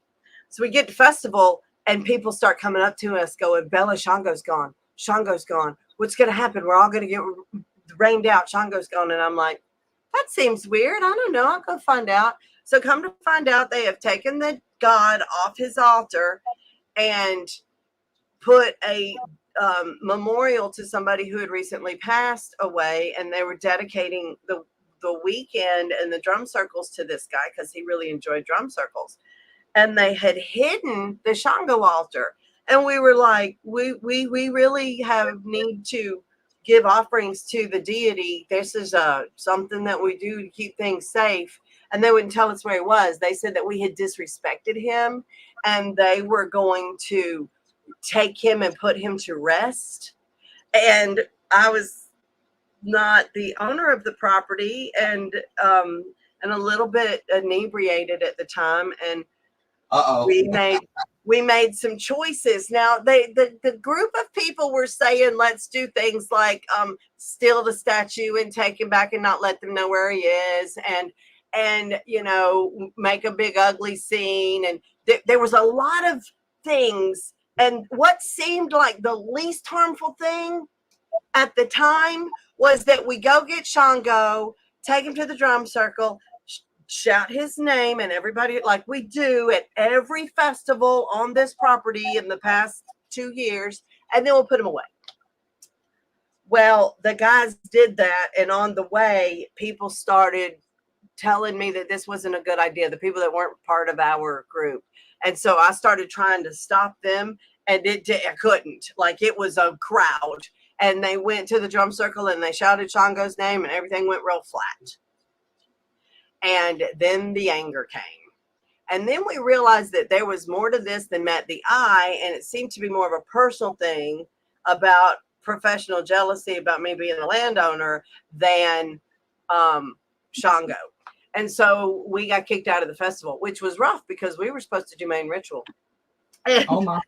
yeah. And so I was talking to the owner of the festival. I was like, please don't kick us out. You know, this, if you were at the conversation, you would have realized that there was a lot of very big feelings about this. And all of those people are here. And if you kick us out, they're going to be here and it's going to be a problem. Well, no, she wasn't going to listen to me. So we packed up and left. Well, we left to beautiful sunny skies. Everything's beautiful. And behind us, as we left the festival grounds, the sky started boiling. There were tents were just going up into the air and turning circles and ending up somewhere like this. It was the wind and then the rain. And then lightning struck the tent of the lady that kicked me out. And then arced off of that and struck the vending tent of the lady who said that I had disrespected Shango and had basically taken the public statue and put it in her car. And we had no idea. We went home, had a great time. And my mom had the kids. We didn't tell her we were at home. We partied all weekend, had a great time. And then they called me afterwards and were like, this is what happened. And then the people that were called it Bella's Revenge. And I was like, you guys, if I could shoot people with lightning, we'd all be worshiping me. Like, for real. I'd be like, Zot. You know, don't give me that kind of power. So this is the story from the teaser at the beginning of the show. Where you're shooting lightning bolts. Yeah, man, I wish. But you know, if you get in a fight over lightning god, the person that gets struck by lightning loses. That's my opinion. Yeah, pretty much. Pretty much. We had that was a fun drama. You know, drama's not good in the pagan community. It robs you of your joy, and you just have to remember that everybody's got their lessons to learn. And I had mine. I learned things out of it, and you know, everybody learns, and you just have to grow and don't fight with your brothers and sisters. Just refuse. Yeah. We have been very lucky here in Central Florida. My coven stays out of the drama, and we can't stand the drama. And if there's any drama that even tries to get in this household, it leaves on its own because we have not one, not two, but 3 protective circles protecting our property. So yeah, it just stays away. Well, yeah, Drama-free zone here. We're real open and inclusive and welcoming until we discover that you're predatory or you're there to do something other than worship the goddess. And then we just get together with the elders and say, we need this person to decide to go away. And then they do, protect the circle. Yes, protect the circle, protect the coven egregore, the group mind. Yeah, that's the most important thing as a priest or priestess. Well, thank you so much for being with us here today, Belladonna. We're not done with you yet, though. Okay, we're going to be bringing you back on in just a second, but I got to take care of some business, so don't go away. Okay. Okay. All right. So, viewers, have you clicked that karma button yet? Give that like button a high five, subscribe, and tap the bell for a better chance at winning the Arcane Treasures giveaway that's coming right up.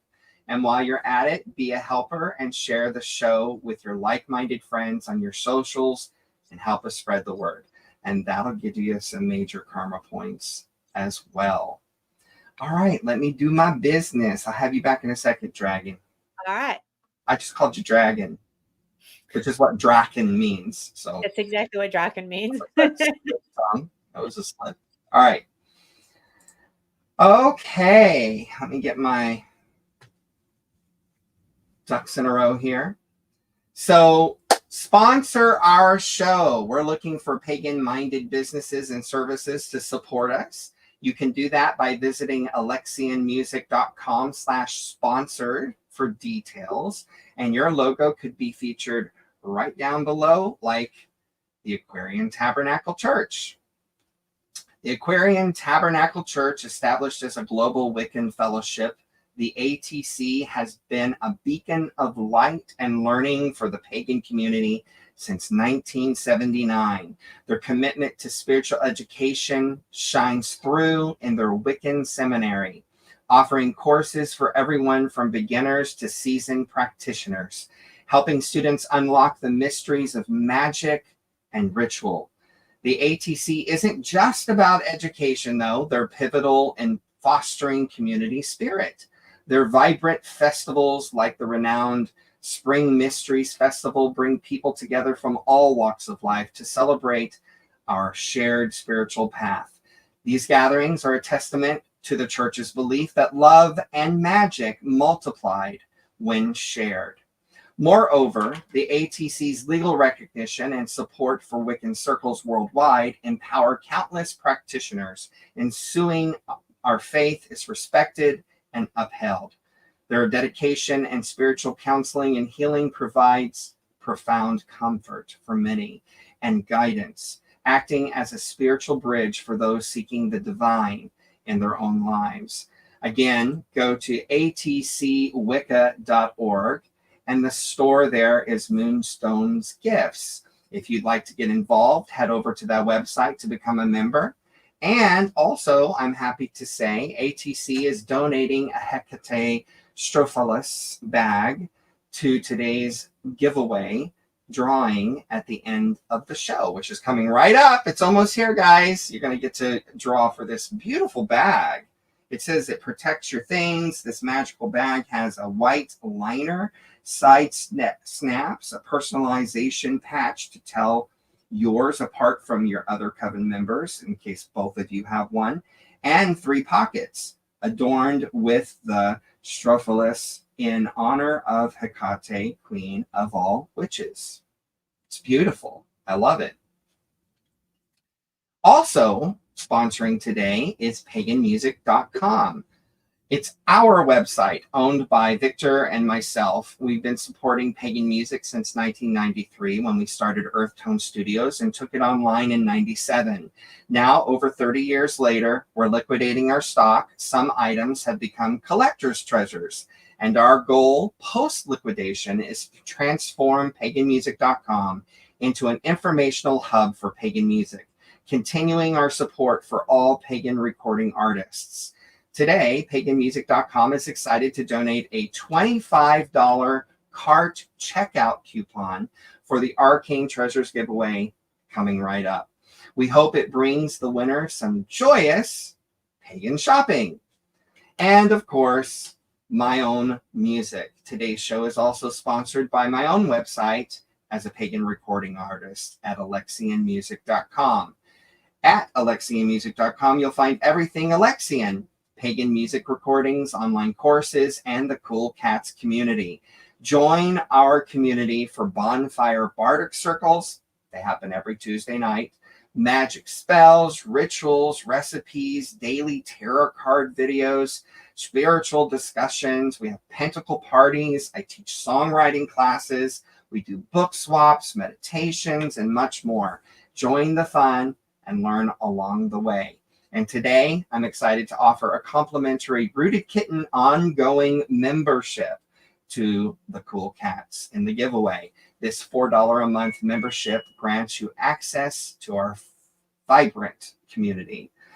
Our sponsors funded today's show, covering equipment, streaming software, and staff. So please support them as they have supported us.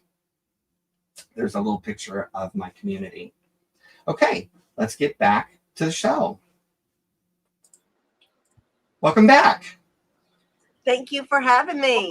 Yay! We're going to have a little fun. Oh, there's the bag. I have the bag. It's so nice. I love it. It's so nice. That is very cool. It's like a tote bag, more than a tote bag. It's more than a tote bag. It's got a lining. It's made to, like, I made it for my people to put their robes in. And it's got this little personalization patch right here that you can just write your name on with a Sharpie. So when you're at Coven and all of you throw your same bags in the same pile, you can find it without having to look inside. And it's got snaps. It snaps closed. It's really, there's pockets. There's a zippered pocket for your jewelry on the inside so things don't fall out. And I just love it. I thought it'd be for, robes, but all my people are like, this is their purse now. They love it. So I'm glad to give one away. Do you know how many people leave their clothes at my house after ritual? It's like crazy. Like, I even remember one time we had a house guest that's not Wiccan, and they came out of the guest room like this, holding this giant bra. And they were like, are you trying to tell me something? Oh, man, I'd have put that bra on my head and walked around with it until the person claimed it. Robes, athames. Well, athames are usually left on the altar, but things get left here all the time. Glasses, reading glasses. Mm-hmm. Yeah, I told my house guest, I said, the reason that the table looks like this is because nobody knows what they put down, but they know that that's not there, so they don't pick it up. So you just got to really kind of police yourself and make sure you're respecting the space, or it gets really cluttered really fast because people don't want to clean up after your stuff. They don't know if you're using it. They don't know if you're coming back for it. So it just sits there for weeks. Sure. Yeah. That bag is a wonderful, it's a wonderful I love thing. it. I made this myself. Thing to carry your robe and everything in. Yeah. I made these. You're not going to find these on Azure Green, or you can get these from us. You're making them yourself. I'm branding. I made this. Now, I didn't sew this myself. I had this. Oh, okay. You had it designed. But I designed it and I paid for it, and there's 100 of them. Well, there's not 100 left now, but there were when I first got it a few weeks ago, and they're going fast. So as my my cousin and best friend in life, Mary, would say, you're a satchel designer. Yes, they're gonna get better too. The Moonstone's gifts, I'm branding because there's so many things that we need that we just don't have as witches, and so I'm making them and making them available. And the more I do it, the more money I'll have.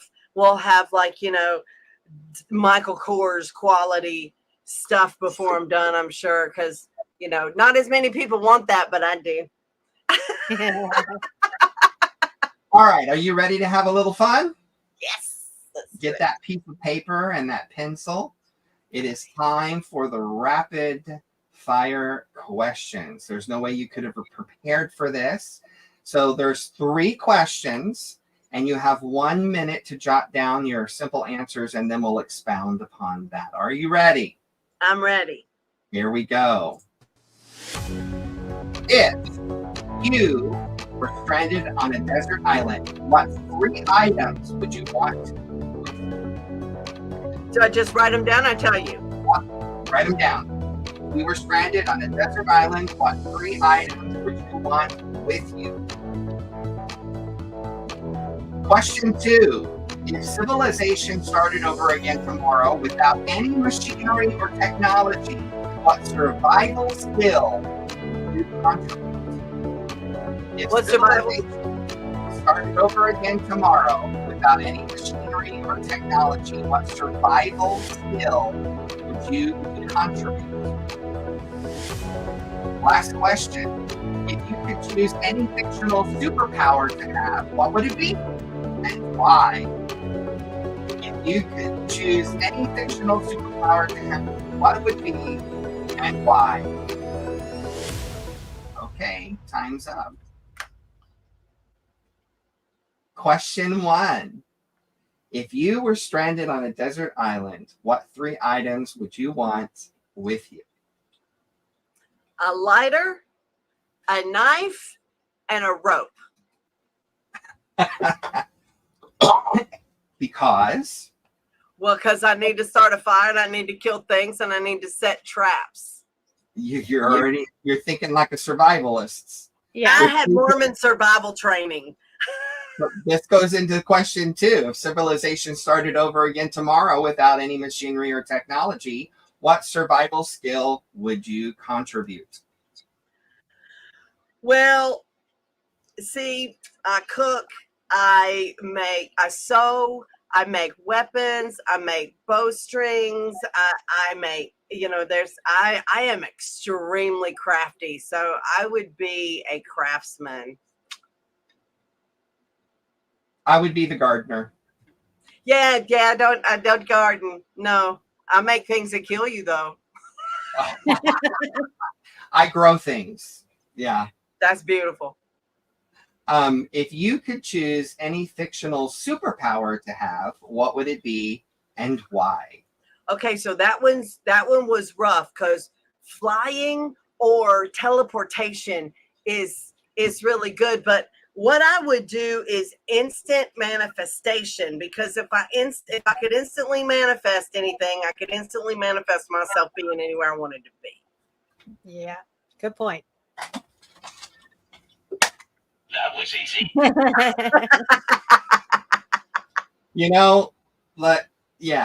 I'm still working on to clean up the room, Yeah, I conjured me up a housekeeping spirit, and it only works when I need it. Like if there's a real need and I'm like, uh-oh, I'll turn around and the house will be clean and I'll go, oh, yay.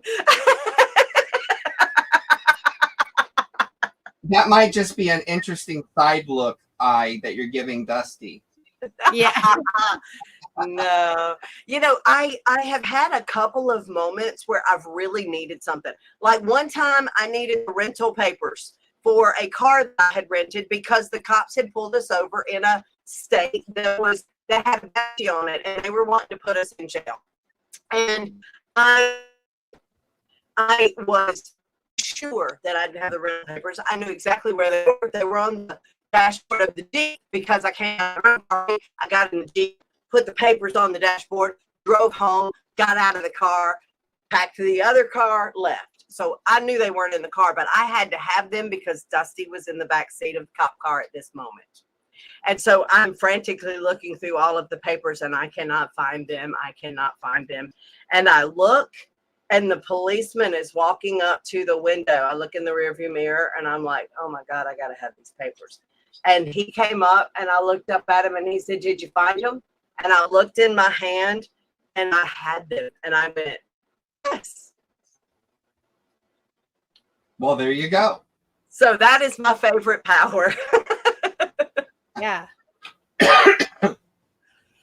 Okay. That's awesome. That's fun. It would be amazing to have that power, wouldn't it? Oh yeah, to be able to do it at will and not just when you're like in dire straits and going to jeopardize the whole church. Mm-hmm. If Dusty goes to jail, yeah, that's I want to do it at will. Yep. Thank God for her catching me in the dark times. Yeah. Well, the moment's arrived, y'all, that have been waiting patiently. It's time for our Arcane Treasures giveaway drawing. But before we draw, it's your last chance for those karma points. Spank that like button, subscribe, and poke the bell. And here we go. So if you want to enter the drawing for a chance to win that beautiful bag, the $25 gift certificate from paganmusic.com, and the free membership to my Cool Cats community, just type into the comments on YouTube, hashtag Bigfoot. That's hashtag Bigfoot, all one word, all together, no spaces, okay? And we've got 1 minute to do that. Let me do this again. All right. So, this is for that beautiful bag, that Hecate bag. $25 gift certificate from paganmusic.com. People are loving that. They're going shopping like crazy on paganmusic.com every month. And then also your membership on esteemed.com.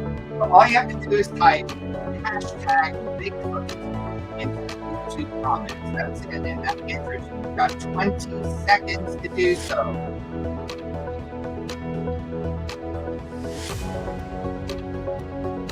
I like to give people a chance. Type it in. We're almost there. In 3, 2, 1. Okay, time's up. Let me share the screen and we will do the drawing. Here we go. Are y'all seeing this? I don't know if it's working. Not yet. Not yet. Okay, try this again.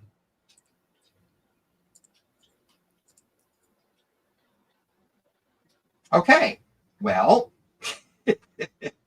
the share screen is not working for some reason. Let me try one more time.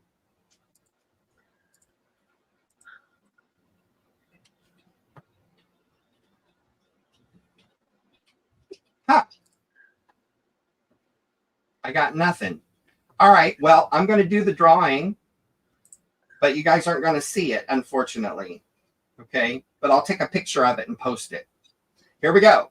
Boom! Names are flying, names are flying, names are flying, names are flying. And it's slowing down, and it's slowing down. And the winner is Natasha Delgado. Yay! Congratulations, Natasha. Yay. This is yours. I'm sending it to you. That is awesome. So, get right back to the right screen here. All right, so where's my notes? Congrats to Natasha for winning the 7th Arcane Treasures giveaway. Please email me directly at lordalexian@gmail.com to claim your treasures. I want to express a heartfelt thank you to both my guests and sponsors today. Thank you so much for joining us, making the show special. If you haven't seen the first episodes, they're still available for replay. So check them out, especially the first one with Mama Gina. She needs more views. Go check out show 1. Draken and I will be back next month on the 3rd Sunday of October, which is the 20th of October. So it's next week this time. So making music. Have a wonderful, fabulous day, and we'll see you next month. Lost blessings.